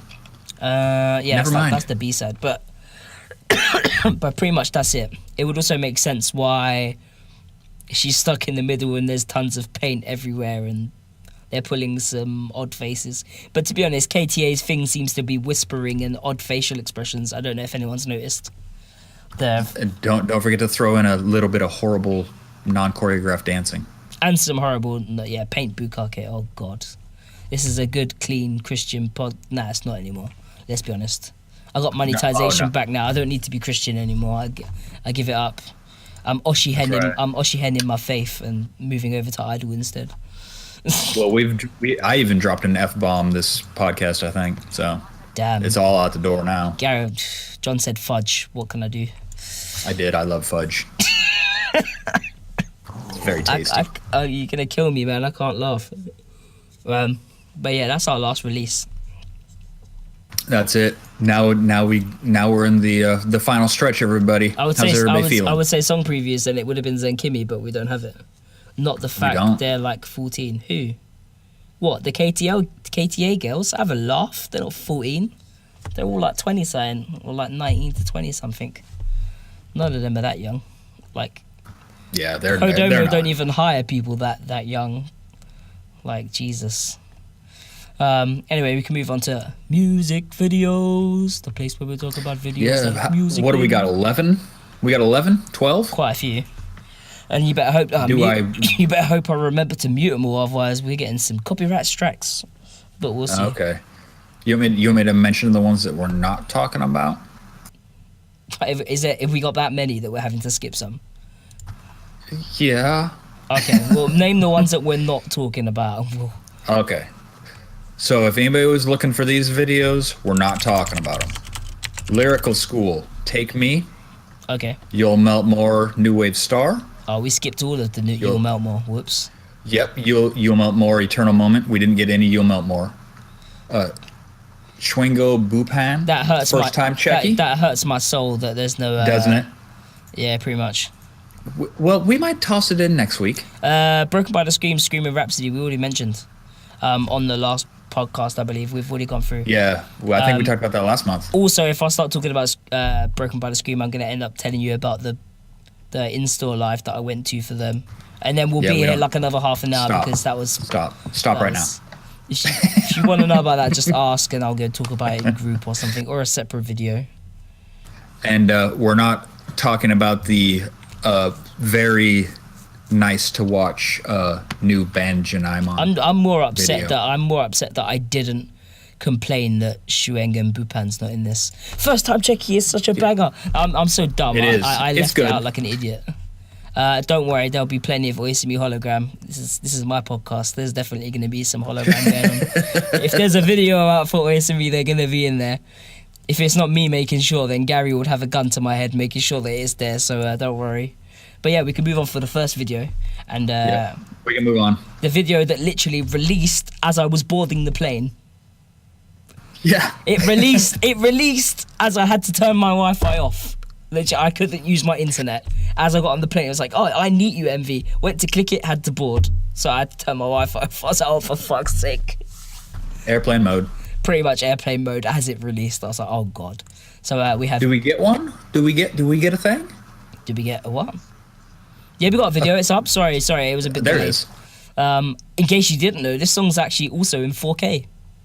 So Gokigen went from a fan-made video with a horse head to a 4K fully shot video. So quite clearly someone's making bank or bank rolling the operation here. My guess is Ichiho's mum, but we'll have to see.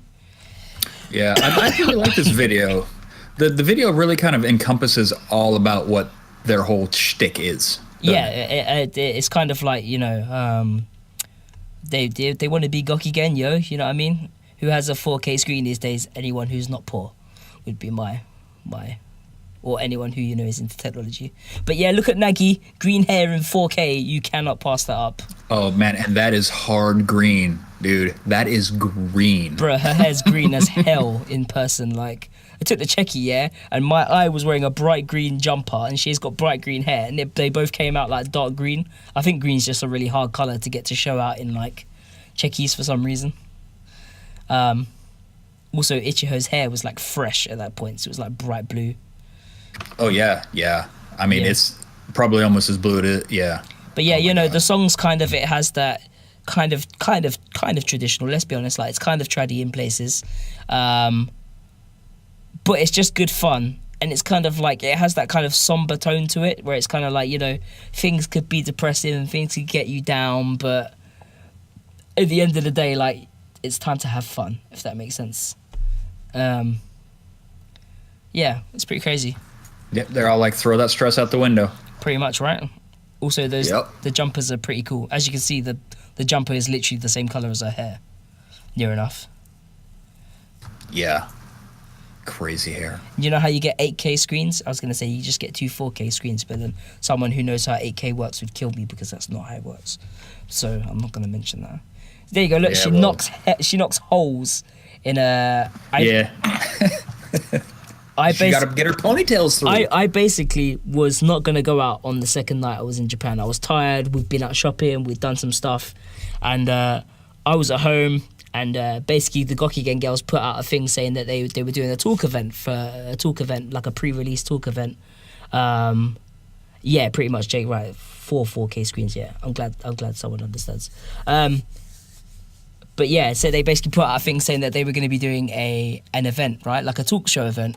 And I basically said, foolishly, because I'd already been sipping a strong zero by then, oh, Nagi-tan, I'll come buy your sweatshirt. So she was like, okay, I'll be waiting, see you at the event. So I was like, shit, now I have to go. So I'm tired, my back's hurting, but I'm sipping this drink or whatever, and I'm starting to feel it. So I'm like, okay, I'll get up. So I get up and get dressed. Meet Gary. Gary can obviously tell that I've had a drink. Get to the venue outside of Shinjuku Samurai to queue for, well, I say to queue, there was no queue. There was just me standing outside of Samurai in Shinjuku. Basically, no one was there, so I went and got another drink. I ended up inside of Samurai in Shinjuku for their talk show event, and they played the album songs, they sung along a bit. I ended up having a Nagi fan buy me basically Nagi's jumper. I had a checky with Nagi. Yeah, I have that jumper, it's pretty cool. They were like super fun on stage. They were wearing like Halloween stuff. They were selling the jumpers. Everyone was drinking. They was drinking. I was drinking, which was probably bad advice considering I was drunk before I even got in there. And depending on what places you go to in Japan, they either pour that alcohol very strong or very weak. Samurai seems to go for the strong route, so I was pretty smashed by the time it came around to Bupan, as were most of the girls, as they seemed to not have any care in the world for taking drinks from people and, just pretty much relaxing. But then again, it was a talk event. They weren't performing, you know what I mean? So they were just sitting about, snacking, drinking alcohol, a bit like what Necronom Idol did with the 24-hour live thing. Only, they were drinking alcohol and not just drinking, orange juice or whatever, like Necro are drinking. Clearly, Necro are a bit more sensible, whereas Gokigen can get a bit crazy at times. But yeah, Gokigen's Yes. good. New album's absolutely sick. Brilliant variety. I Need You's one of the, more slower songs on that album, but you should definitely go check it out. If you like what Gokigen have been bringing out so far, the album won't disappoint you. You can get it on iTunes. I don't know if you can get it outside of Japanese iTunes now. I think you might be able to. Go check it out. They might be the funnest group. That's their idea, isn't it? I suppose they're Yep. supposed to be fun. They're all about the fun. Yeah, no alcohol for them, at least it shows. Well, I mean, Gokigen weren't performing that night, really. What they kind of sung along to a few songs, and they did a little bit of a dance, and they did other stuff. But yeah, they were on the booze, they were on the food. So was I. So was everyone else in the venue. Pretty much everyone was absolutely smashed. It was pretty funny.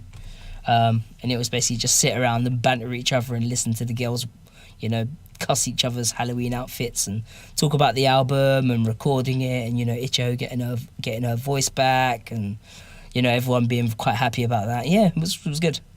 We can move on to the next video. Yeah, this one's looped. Yep. We're moving on to BILLIE IDLE. Back in the green screen, right?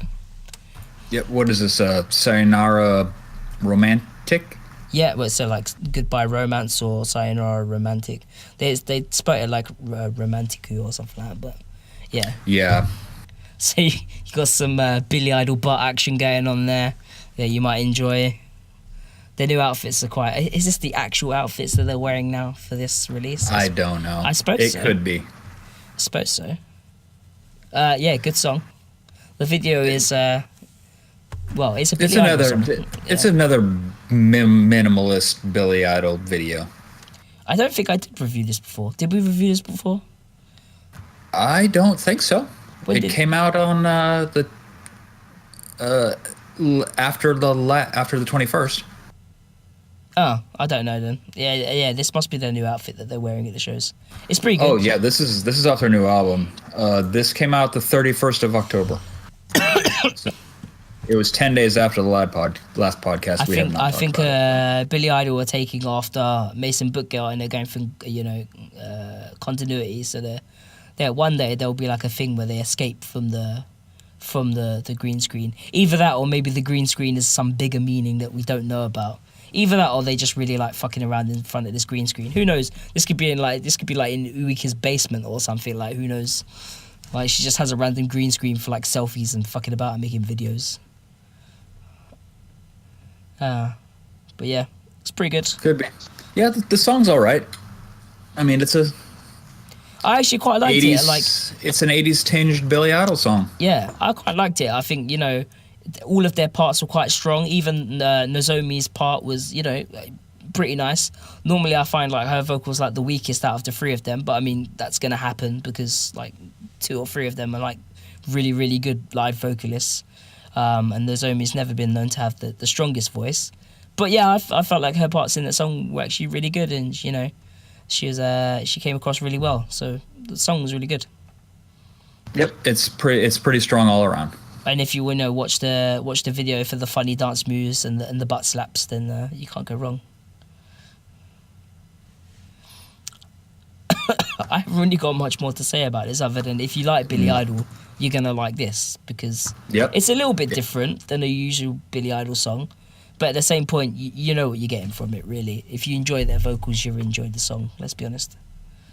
Absolutely. Onto the self-titled, yet nothing like their usual thing, it's Gang Parade, with the anthem that's not an anthem. I don't know, but the new outfits are good. Look at those mismatched shoes. Odd numbers. But yeah, dude, I love this song. It's good. I like it's so good.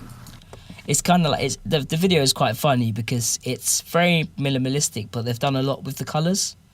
So you know, like the background lighting kind of lends a lot to it. This could have just been, you know, another all idol group in a warehouse, which it pretty much is. Let's be honest, this could be the warehouse that they are all using. If they all look very similar. Yeah, I was looking at it and trying to figure it out, but I didn't want to look too hard. I didn't want to ruin the illusion. It could be that warehouse. Everyone uses the same damn idol warehouse, I swear to God. It's either that or I don't know. But yeah, the whole kind of, you know, pulse into the music effect and the glitch effects and the disco lighting. I mean, their outfits are like quite bright colours, but you can almost can't tell that they're wearing bright outfits because the rest of the lighting and the colour in the set is so like powerful. It kind of washes out the bright yellow almost, which is pretty crazy. Yeah. It's almost got kind of an orange to it. Yeah, right? Yeah, it just kind of washes it all out. And then I think the green and blue tops or whatever kind of get washed out and just become like kind of navy coloured. It probably doesn't help that the video is like colour graded as well, so that's probably kind of made it look even more crazy. But yeah. Yeah, and everybody's really strong in this song too, vocally. Well, I mean, vocally, most of the time, Gang Parade are amazing. I mean, I haven't really heard any like weak vocal performances from them. I think a lot of people would say that Gang Parade probably have the most all-round vocalists out of all the groups. Like if you think of BiSH, like they have some weaker vocalists. If you think of BiSH, they have some weaker vocalists. And then you get onto Gang Parade and you're like, well, everyone's good. Like everyone's at least at a level, and then you have your stars. But then like the minimum level for Gang Parade is above the minimum level for the other two groups in terms of singers. Yeah, they're all solid singers on their own right. Yeah, they're all solid. Absolutely. Yeah. And what's with the scream in the song? I don't know who does that. Well, someone said they think it's Coco, apparently. From when they played it back somewhere at a certain point in a video, she kind of stood up and did the headband bit during it when they were like showing it off or whatever. But I don't know. It could be her. It could be someone else. It could be Watanabe and they pitched it up to make it sound like a girl. Huh. Who knows? Could be. Who knows? But yeah, good video, good song. That album's gonna be divisive. Oh, this Gang Parade album's gonna be divisive because it is. Gang Parade are known for doing a certain thing, and a lot of people have started to enjoy what Gang Parade was doing before, and now this new album, people are looking forward to. You know what everyone's like. Everyone's just looking forward to more of the same for the most part, unless it's Baby Metal. Then people don't want more of the same, but they do. But anyway, yeah, this is either everyone's gonna love the new directions and the new stuff, or they're not. Yeah, everyone's like the album is half great, half bland. So it depends. One person might like that bland half of the album. Another person might think that the great half that you like is the same and whatever. Yeah, it's going to be a divisive album. So I think a lot of people are going to have opinions like that. I think it's just going to be a case of looking at it and kind of taking it for what it is. Everyone knows that Gang Parade is the experimental whack group if they're gonna get, you know, dumped on for, you know, for something. I mean, as soon as they start putting up videos and, you know, you can't see the likes and you can't see the comments, you know, it was, you know, they were trying something new and they didn't want to really, you know, catch any flack for it. So, Yeah. I'm not even going to touch the Baby Metal subject because we've been there quite a few times, and I just hope that some new stuff comes out from them soon, and I hope that it's good. That's all I can say really on that. Is I want new Baby Metal and I hope it's good. What my definition of good for Baby Metal is, I can't really say because I don't know. I just don't know what I want to hear from them. Let's move on to the next one. Which is probably one of my favourite new songs, is My Landscape by BiSH. Oh, it's so good. And how did they sneak over here? Oh yeah, shoot this video. Yeah, no one had any idea they were in America at all. They completely pulled one over on all of us. Lol. But yeah, where is this? Well, you know where this is, doesn't you? Because you're the one that was like, oh yes, this is, you know, that graveyard or this graveyard or whatever. Yeah, it's an airline graveyard. I think it's Mojave in California. Yeah. They shot there. Yeah. Yeah, I don't even know how they snuck in here and nobody knew. Crazy. Yeah, pretty much. But yeah, man, this song, it's got some great dynamics. It really builds throughout the whole song. Some great instrumentals going on. Yeah, the vocal performances are just excellent. I just like how, you know, the background's so sparse. There's like stuff going on in the background, like there's detail, but it's kind of, I don't know, it just matches up with the song really well to me, you know, the way the movements are, especially like the stop motion stuff where they're like spinning around and stuff's really creepy. Really creepy. Yeah. You know, and then they you know, they got the nice shots, the panning shots and all that sort of stuff.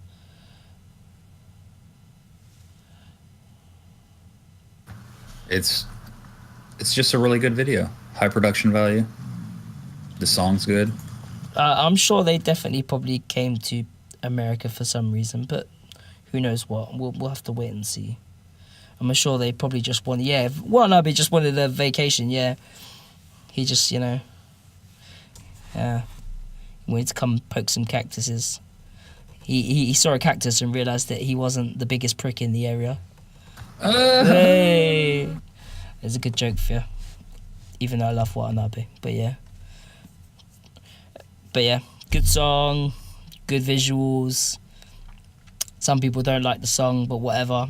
I really like I really like Ayuni D's bit, you know, where she does her kind of, you know, her big kind of like, I am using my voice now. I've got my vocals. I can use my long lines and, you know, that sort of stuff. So it's cool. You know, she does her My Landscape bit, you know, her little mini Aina moment or whatever. You know, she's been really kind of pushed for this album, in all honesty. Like, Aina's doing her thing, Chishi's doing her thing, and then it kind of goes like Ayuni, like she's been super fucking pushed. If you hear some of the stuff that they get her to do on this album, like they're making her use her accent. Like, obviously she's from Hokkaido, right?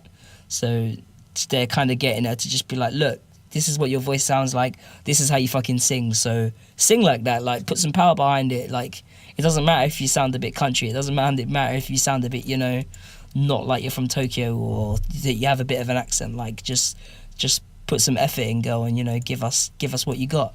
And I think she's starting to do that, and it's really showing on the songs. Ling Ling and her grown-up haircut, I don't really know what's going on, in all honesty. Like, yeah, she looks kind of like domesticated, really. It's like waifu Ling Ling version. Like, who's gonna wake you up in the morning and cook you some toast? I don't know. Hey man, all those people were making fun of her crazy hair. I know, right? Maybe her like yearly subscription to Candide syrup had like run out and she couldn't get any more crazy hair for free. So she was like, damn it. Possible, who knows? If anything, it looks like Gumi's taking up the crazy hair now, because she's going, you know, for the red dyed ends and stuff like that recently, so yeah. She does look quite strange with the really plain hair, but she's pretty. I always thought she was pretty, especially when she has like the kind of side combed fringe is really nice. I prefer that than when she has the I mean, I wouldn't say she looks completely dull. I mean, it's quite hard. A lot of the BiSH girls, they have kind of more plainer hair, maybe. I don't know. Either that or maybe they just thought this hair would look better with that outfit. I don't know. We'll have to see. I mean, there's some crazy songs on the album, so I would expect maybe to see some more craziness later on. Who knows? Well, we'll see. What we got next? We got Yana Mute, I believe, next. Indeed we do. With Holy Grail. Which I heard a while ago, actually, but I hadn't seen an MV for it. It's kind of classic Yana Mute, really. Yeah, it's a slow jam. If you like what Yana Mute were doing and their previous hits and stuff from the likes of Bubble, which is an amazing album, then you'll like Holy Grail. Just go check it out. Like, their new outfits are looking regal as ever. With the this song I thought was a bit meh. Sounds like the older stuff. I mean, if you don't like their older stuff, then you're not gonna like the song. I mean, that's kind of where they come from. I mean, their stuff wasn't really designed to be like super flashy and stand out. It's just solid music in general. A lot of their other stuff, it was more kind of, you know, you dug into the music and you kind of made your own feelings and emotions from it, really. A lot of people used to complain that they didn't have... a lot of people complained that they didn't have, you know, the big choruses or, you know, the catchy hooks and all that sort of stuff. And that was never really their thing. Like, they were never there to, you know, just catch you with a hook and hope that reeled you in. It was more kind of the whole package and the you know, the whole package and the emotion, all that sort of stuff, all rolled into one, really. Kind of like a genuine type thing. Yeah, no worries. Well, I can stay and chill for a bit, no worries. I really enjoyed the video. You know what I mean? They've been putting out some good MVs since their musical style and genre. It's actually really hard to put an exact point on it. I mean, some people were saying that it was this and that, but I would just say it's rock, I suppose. It's rock, but some people were saying it's emo and shit, yeah. Like post-punk, prog rock. I mean, people are going to stick so many fucking names on the end of it now, you know. People will be like, yeah, they're grungy, post-punk, prog rock, fucking emotive bullshit. I don't know. Essentially, they're good. Like, if you like your music, you know, to come with a bit of emotion or whatever, probably a bit more than it probably should do, then yeah, listen to Yanakoto Sotto Mute. But I'm sure there'll be some genre boffins out there that could probably sum it up a bit better than I can or anyone else in the chat. But yeah, that's pretty much it. Go check it out if you want to. If not, I kind of want to move on to the next video, but I feel really bad because this is like the one thing that I think John wanted to talk about. I could move on to it. John, could you hurry up and come back, please, so that I can talk about RHYMEBERRY? Because that's up. Who's next? Next up, we have RHYMEBERRY. There you go. He gets back just in time. Just in time. Just in time, because I know this is the song that you've been wanting to talk about. Dude, I love this. I love this song. Oh my god, I can't stop listening to this thing.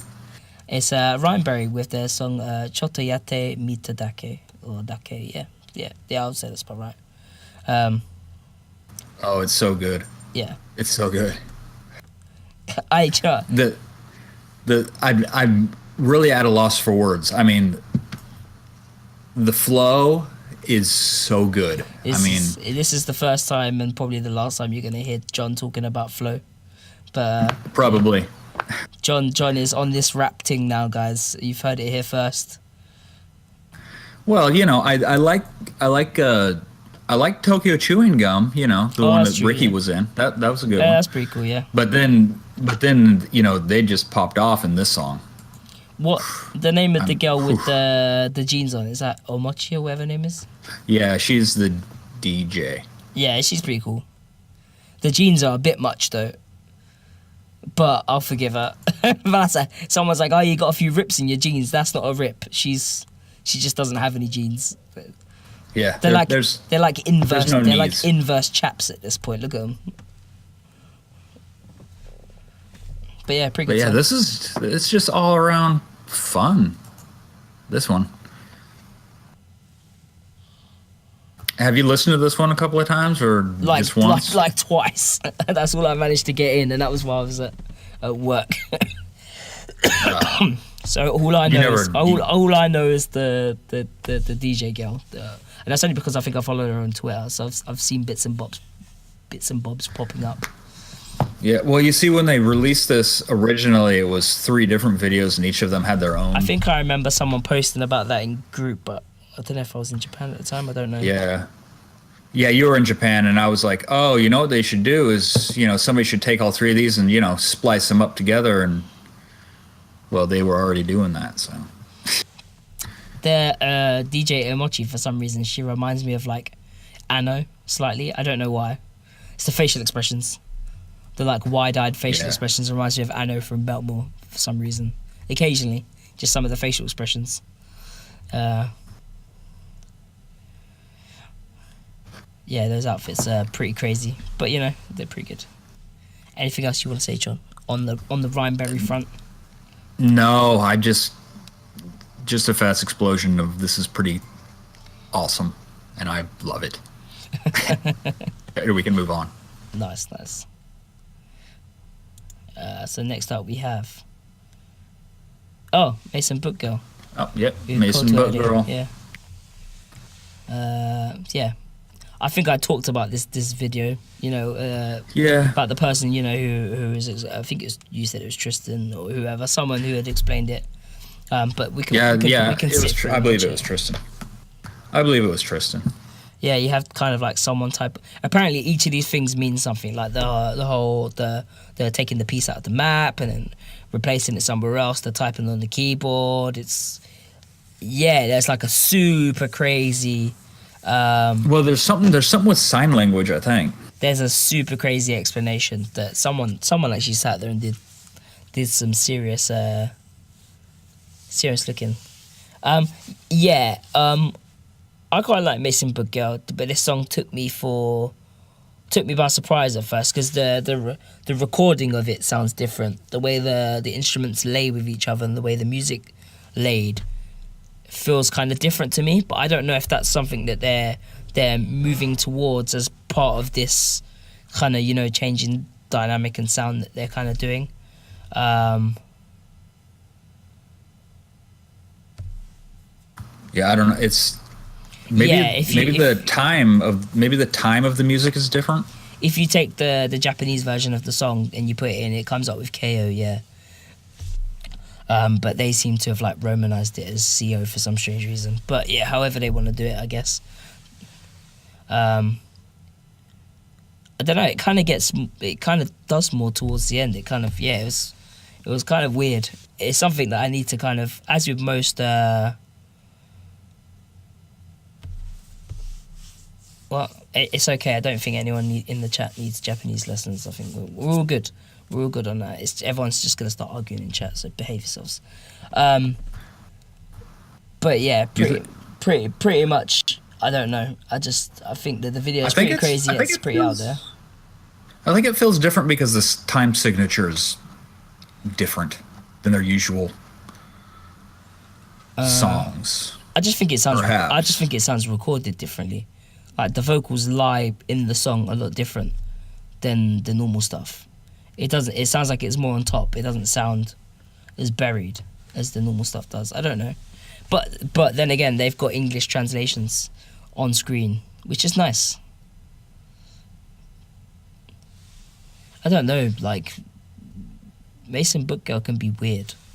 Like sometimes I think their time signature's normal, but like a lot of their instruments and especially their percussion is very syncopated, so like it's hard to find like a head bob rhythm because it's always kind of not off time, but it's purposefully done like that, which is quite interesting. Some people just can't stand it, and some people just can't stand it. Some people love it.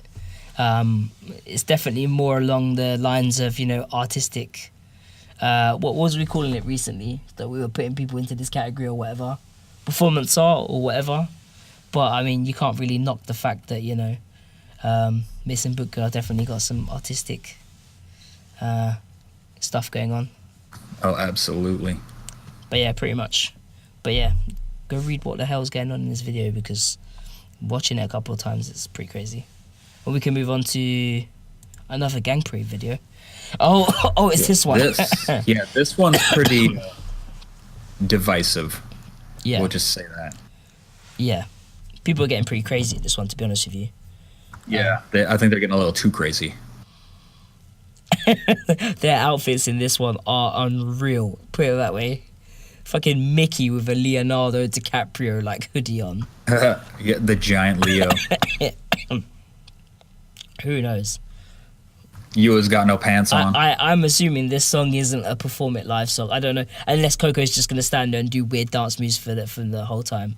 We have no idea. I have no idea. I would assume that this song's going to be kind of like the stage entrance music. Do you get what I mean, right? This could be like their stage entrance music quite easily.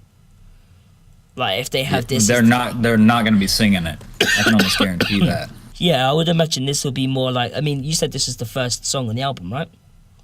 This is the opening track on the album. This is probably going to end up being like stage entrance music for them for this album, yeah? I would assume. This will be kind of like the stuff that comes in and, you know, they all come out in their new outfits or whatever. Bit of headbanging, you know, bit of, you know, say hello or whatever, and then boom, then they come. But the video is weird as hell. Like, they must have just literally just messed around for this whole video. Yeah, I think they're having a pretty good time making it. Pretty much, right? There you go, look, they're doing some, what is going on with the... the dancing skeletons. Baby Bones are back. Gang Parade have hired Baby Bones, and they're back to take on the world, quite clearly. Yeah, I think some people would say this video would be aesthetic for some people, you know. But, yeah, I don't know what the hell's going on. It's just an odd one. It's just an odd one. Like, the thing is, this is what I said about the album being divisive, because this is not what people expected from Gang Parade, but at the same time, they're like, this is amazing. Like, I've never thought I'd see this from Gang Parade, so it's cool, if that makes sense. Yeah. Yeah. Yeah, I agree with the whole video looks a bit vaporwave, but doesn't sound it. Yeah, it's true. And we can move on to the next video. Do we have to? Why, you don't like this song? Skip it. I'm not skipping it. This song's definitely going in. The next one's definitely going in? No, the next one's Oyasumi. No, it isn't. No. You got the... Oh, you switched it around? Yeah, I switched it. I tried to keep that. Oh. I kept that one near the end, don't worry. Oh, God, thank God. So, yeah, next up we have Oyasumi Hologram with their song entitled Mother, which is the first song that they featured more prolific use of the English language. They've also completely declined to put the lyrics for the actual song anywhere. So finding the English lyrics is not going to happen. I've got the CD, and basically inside the thing it just says, yeah, the members of Oyasumi Hologram have decided not to disclose the original lyrics for the song. But they were like, hey, have this poem instead. And basically they just have this like small poem, which is basically the writing in the right hand corner almost, for the song. It was like a small kind of like mini poem and that sort of thing. It's also funny because Ogawa, the producer, is basically playing the synth line while they're eating, and somehow he doesn't go off beat. Somehow, even with the cuts, he's still playing the synth line perfectly. So I have no idea how they managed to quite get that down quite as well as they did. But this was basically filmed the same day as the Boot Bazaar.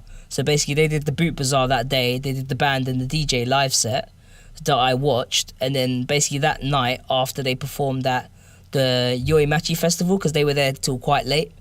And they basically, after the Yoimachi festival, they basically just went out and filmed this. So obviously, they've literally just gone out, filmed themselves dancing around to the song, and then just farted around on putting some effects on it afterwards. And there you go, you got a video, really. This is pretty much just them chilling, mucking around with a light bulb so that they have, you know, some light for the video or whatever. The song I really, really like. I would like to know exactly what they're saying in English. Some of it I can kind of put like a grasp on, but the majority of the rest of it I can't quite pick out. Yeah, it was pretty much out like the next day or the day after that, or whatever. I'm just happy that it's got a little more action than their last couple. I would pretty much assume that. I would assume either Kana wrote the lyrics or their producer wrote the lyrics. Or I would assume that Hachigatsu maybe would have made more sense if she'd written them. Since like English is okay, like it's not bad. Kana's use of English is not the best, basically none, apart from small words. So I don't know, but you know they've given her enough that apparently she can sing a song in English, even though no one has a clue of what they're saying apart from the odd word. Yeah, I mean, if you can learn it by rote, you can sing it, right? But I mean, I can kind of hear what they're saying and sing along to it, but I'm not singing in English. I mean, there's a few words in there like "You are my future, me in the land of my head" or something, and then "It's like a mother, something you'll never touch my cold skin." Like the lyrics sound kind of creepy in places, and then they're kind of more heartwarming in other places. But as to the overall meaning of the song, I do not have the foggiest clue. When they performed it at the acoustic thing and they played it live, they were kind of like, "Oh yeah, you know, we're gonna play this new song, Mother or whatever," and they were singing, and they were kind of like, I could tell they were both kind of looking at us over in the corner because we quite clearly were like, "Oh, this is in English," so they were probably like, "Oh no, these foreign people are gonna judge our English song." Obviously, the rest of the Japanese fans probably wouldn't know any different, but obviously we'd be sitting there going like, that sounds English, but it's not. If that makes sense. But yeah, I've heard this song in like 3 different versions by now, so it's quite funny. But yeah, it's a good video. It's I would say a good video. It's a very Oyasumi Hologram video, if that makes sense. Well, it's better than them sitting like bumps on a log looking at water go across concrete. Pretty much. Or whatever that Pretty other one much, was. right? Yeah. The next one up is the one that you was dreading the most, John, unfortunately. So we're going to have to move on to... Yeah, let's move on to Deadlift Lolita with their new MV for No More Tears. And our next video is... No, I got to let it play. I got to let it roll. I mean, not for that long, but... The whole thing? Yeah. Oh, God, I already have a headache. Okay, I'll just put this out there right now. Rip, John. Mr. Beard should not sing. But he can rap though. I don't mind the rapping. Should definitely not rap. He should definitely not. No, he should join RHYMEBERRY permanently and rap for them. No. I'm winding everyone up. The only rapper he should rap with is Soulja Boy, and that's it. Oh my god. Because they have the same skill level. I don't know what they've done in this song. The instrumentation and everything like that was actually pretty good, but I just don't. It's fine. I just don't know what. Like her singing's kind of off. His is very off. He sounds super nasally and flat. Yeah, I don't know what's going on. And then he's kind of rapping in places, and then like the song's okay. It's just the implementation of the vocals on it is bad. It's bad. It sounds badly mixed. It sounds. I gave him props that he tried something new, but this is just not. This is not good. This is not good. It doesn't work vocally. Yeah, it's... They either needed to edit it a hell of a lot more to make it work with the song, or just not do it. I don't know. I basically said on Twitter that I didn't really have words to describe the video, and Ladybeard, being the nutter that he is, retweeted me before he read the rest of the conversation that was on the tweet. So I basically said I have no words to describe the new Lady Baby MV, but I'm sure I'll find some in a bit. The I'll find some in a bit was because I knew I'd be talking about it later on in the podcast and probably slating it. And then in the comments below, we all was like, no, this isn't very good, or he some fine fellas you happen to know came along and helped you. I don't know, something crazy. But yeah, he always like, hey, don't steal my vague message about your MV and retweet it and make it look like I really enjoyed it. This is blasphemy. How could you do this, Mr. Beard? But yeah, whatever. It's fine. But yeah, it's fine. But the song's not. The songs doesn't work, and the MV is weird as fuck. But it's Deadlift Lolita, and if it wasn't weird, you'd be disappointed. Yeah, I guess people that are into the gimmick will like it. It's past the gimmick at this point. Like they're literally trying to become like fully fledged. Yeah, has it jumped the shark, as they say? Pretty much, right? Yeah. Yeah, a lot of people said apparently that these two might be seeing each other outside of this, much to everyone's confusion because they thought that he was gay when he's actually straight as a bus pole. So maybe they'll make a male-female wrestling tag team. Yeah. They can go perform on Stardom or something. I don't know. But yeah, we'll move on to our last video, and you can talk because my voice is shot. So this one's for you, boy. Yeah, I'm running out too, so we'll probably make this quick. Uijin. Yep. Setsuna Memorial. Yep. It's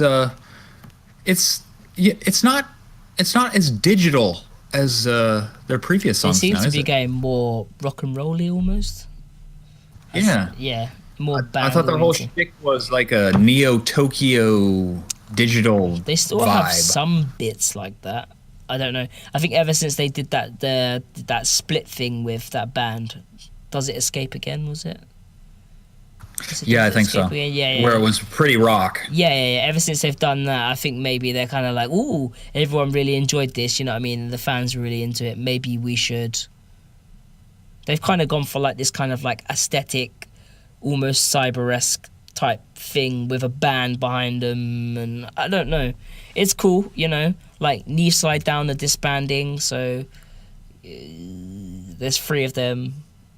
I don't know, like maybe, you know, they've seen a gap that quite clearly maybe Neve tried to fill and obviously didn't succeed. But somehow Weijin is still together, so quite clearly Weijin are doing something right. Either that or their management companies just isn't shit enough that they decided to disband them before, you know, they managed to gain actual popularity. Who knows? Maybe. I'm still bitter about that whole Neve Slide Down disband thing, as you can tell. Luckily Yeah. Gary's not here, otherwise he'd be very bitter, but who knows? Oh, he'd be popping off. Pretty much. But yeah. I like the tune. I mean, it's not as digital. I mean, if you like the 001 and the other ones, you know, they're a little more digital. I picked up quite a few bits from them in Japan. They had that limited 500 CD one or whatever it was. Game Over and PPP or PMP or whatever it was. Yeah, that thing. Yeah. But pretty much that's our last MV for today. They're all in the playlist in the top right hand corner if we remember to do that. If we didn't, then oh we'll put no, that we there didn't another because time. we're too stupid and we don't know how I to don't do know that. how to do that. That's Gary's job. That's a Gary thing. Gary can do that on the actual video. So apologies for anyone who missed out on the playlist. But it's posted in group and it's posted in Twitter. Yeah, so that will have all of the videos. Apologies for it not being in the usual place that you can click. But yeah, Gary's not here, and that's his job. But He's got one. You had one job. You guys are crazy. You actually stuck around for nearly 2 hours and a half to listen to us jabber on about stuff that you guys already probably know, and I didn't know because I've been away. So I'm trying to catch up myself. I also sound like shit, and after this, I'm probably going to go to sleep immediately. So thank you all for joining us, and big thanks to John for getting this all ready before we was ready to do the show, and a big shout out to Discord for getting their asses together and actually making sure that my Discord server works so I can actually do this fucking podcast. Because otherwise, That was nice. we would have been on Skype and it would have been horrible. Skype sounds like absolute arse. So yeah, if you ever hear us do a podcast on Skype, you'll know the true definition of lo-fi. Jesus. Yeah, I'm glad that we're back doing the podcast, and I'm glad you guys are enjoying it as well. Would you have gone if the I don't understand. Oh, this is completely nothing to do with me. I can just ignore that. I should just ignore chat for most of the point, in all honest. Yeah. Yeah, hello to everyone. Just- Come find us in all the usual places, the Alternative Idol Facebook group. You can find us all on Twitter. You know, if you're not subscribed and you're a new listener, welcome to your first time here. Hopefully, you know, you had a bit of fun jumping in chat and all that sort of stuff. Don't forget to follow the channel, follow us on all of our usual Twitter accounts. Gary's got loads of stuff coming out. He's in Japan, but you can go and read his random, you know, his A Scotsman Abroad in Japan type of stuff. Yeah, I think doesn't he have like 2 things He written might on that have now? 1 or 2 already, yeah, featuring some cameos from yourself truly. Not that he talks about me much because he likes to pretend that I wasn't there because I, you know, made him drag me all around Japan. Gary likes to do things at his own pace, and I like to do things very quickly and get to places quite fast. So I think maybe I was a bit of a Russian for what I was Russian. Oh, rushing, not Russian. Jesus Christ. That was a joke I did not need to put in. Oh no! Oh man, we almost made it. We almost made it without a pun. I We almost was made it. setting that one up for a while. Sorry. I'm tired. All right, I'm going to bed before I make this any worse than it already is. Thank you so much for everyone who's joined us. We'll catch you again on the next one. What? Wait. What? One last thing. I got a website, guys. It's, Oh, yeah, I forgot about straight-from-japan.com, and I have news there. We can end now. That was straight from Japan, and this has been Yep. straight from me. I'll catch you all days later. Later. Bye-bye.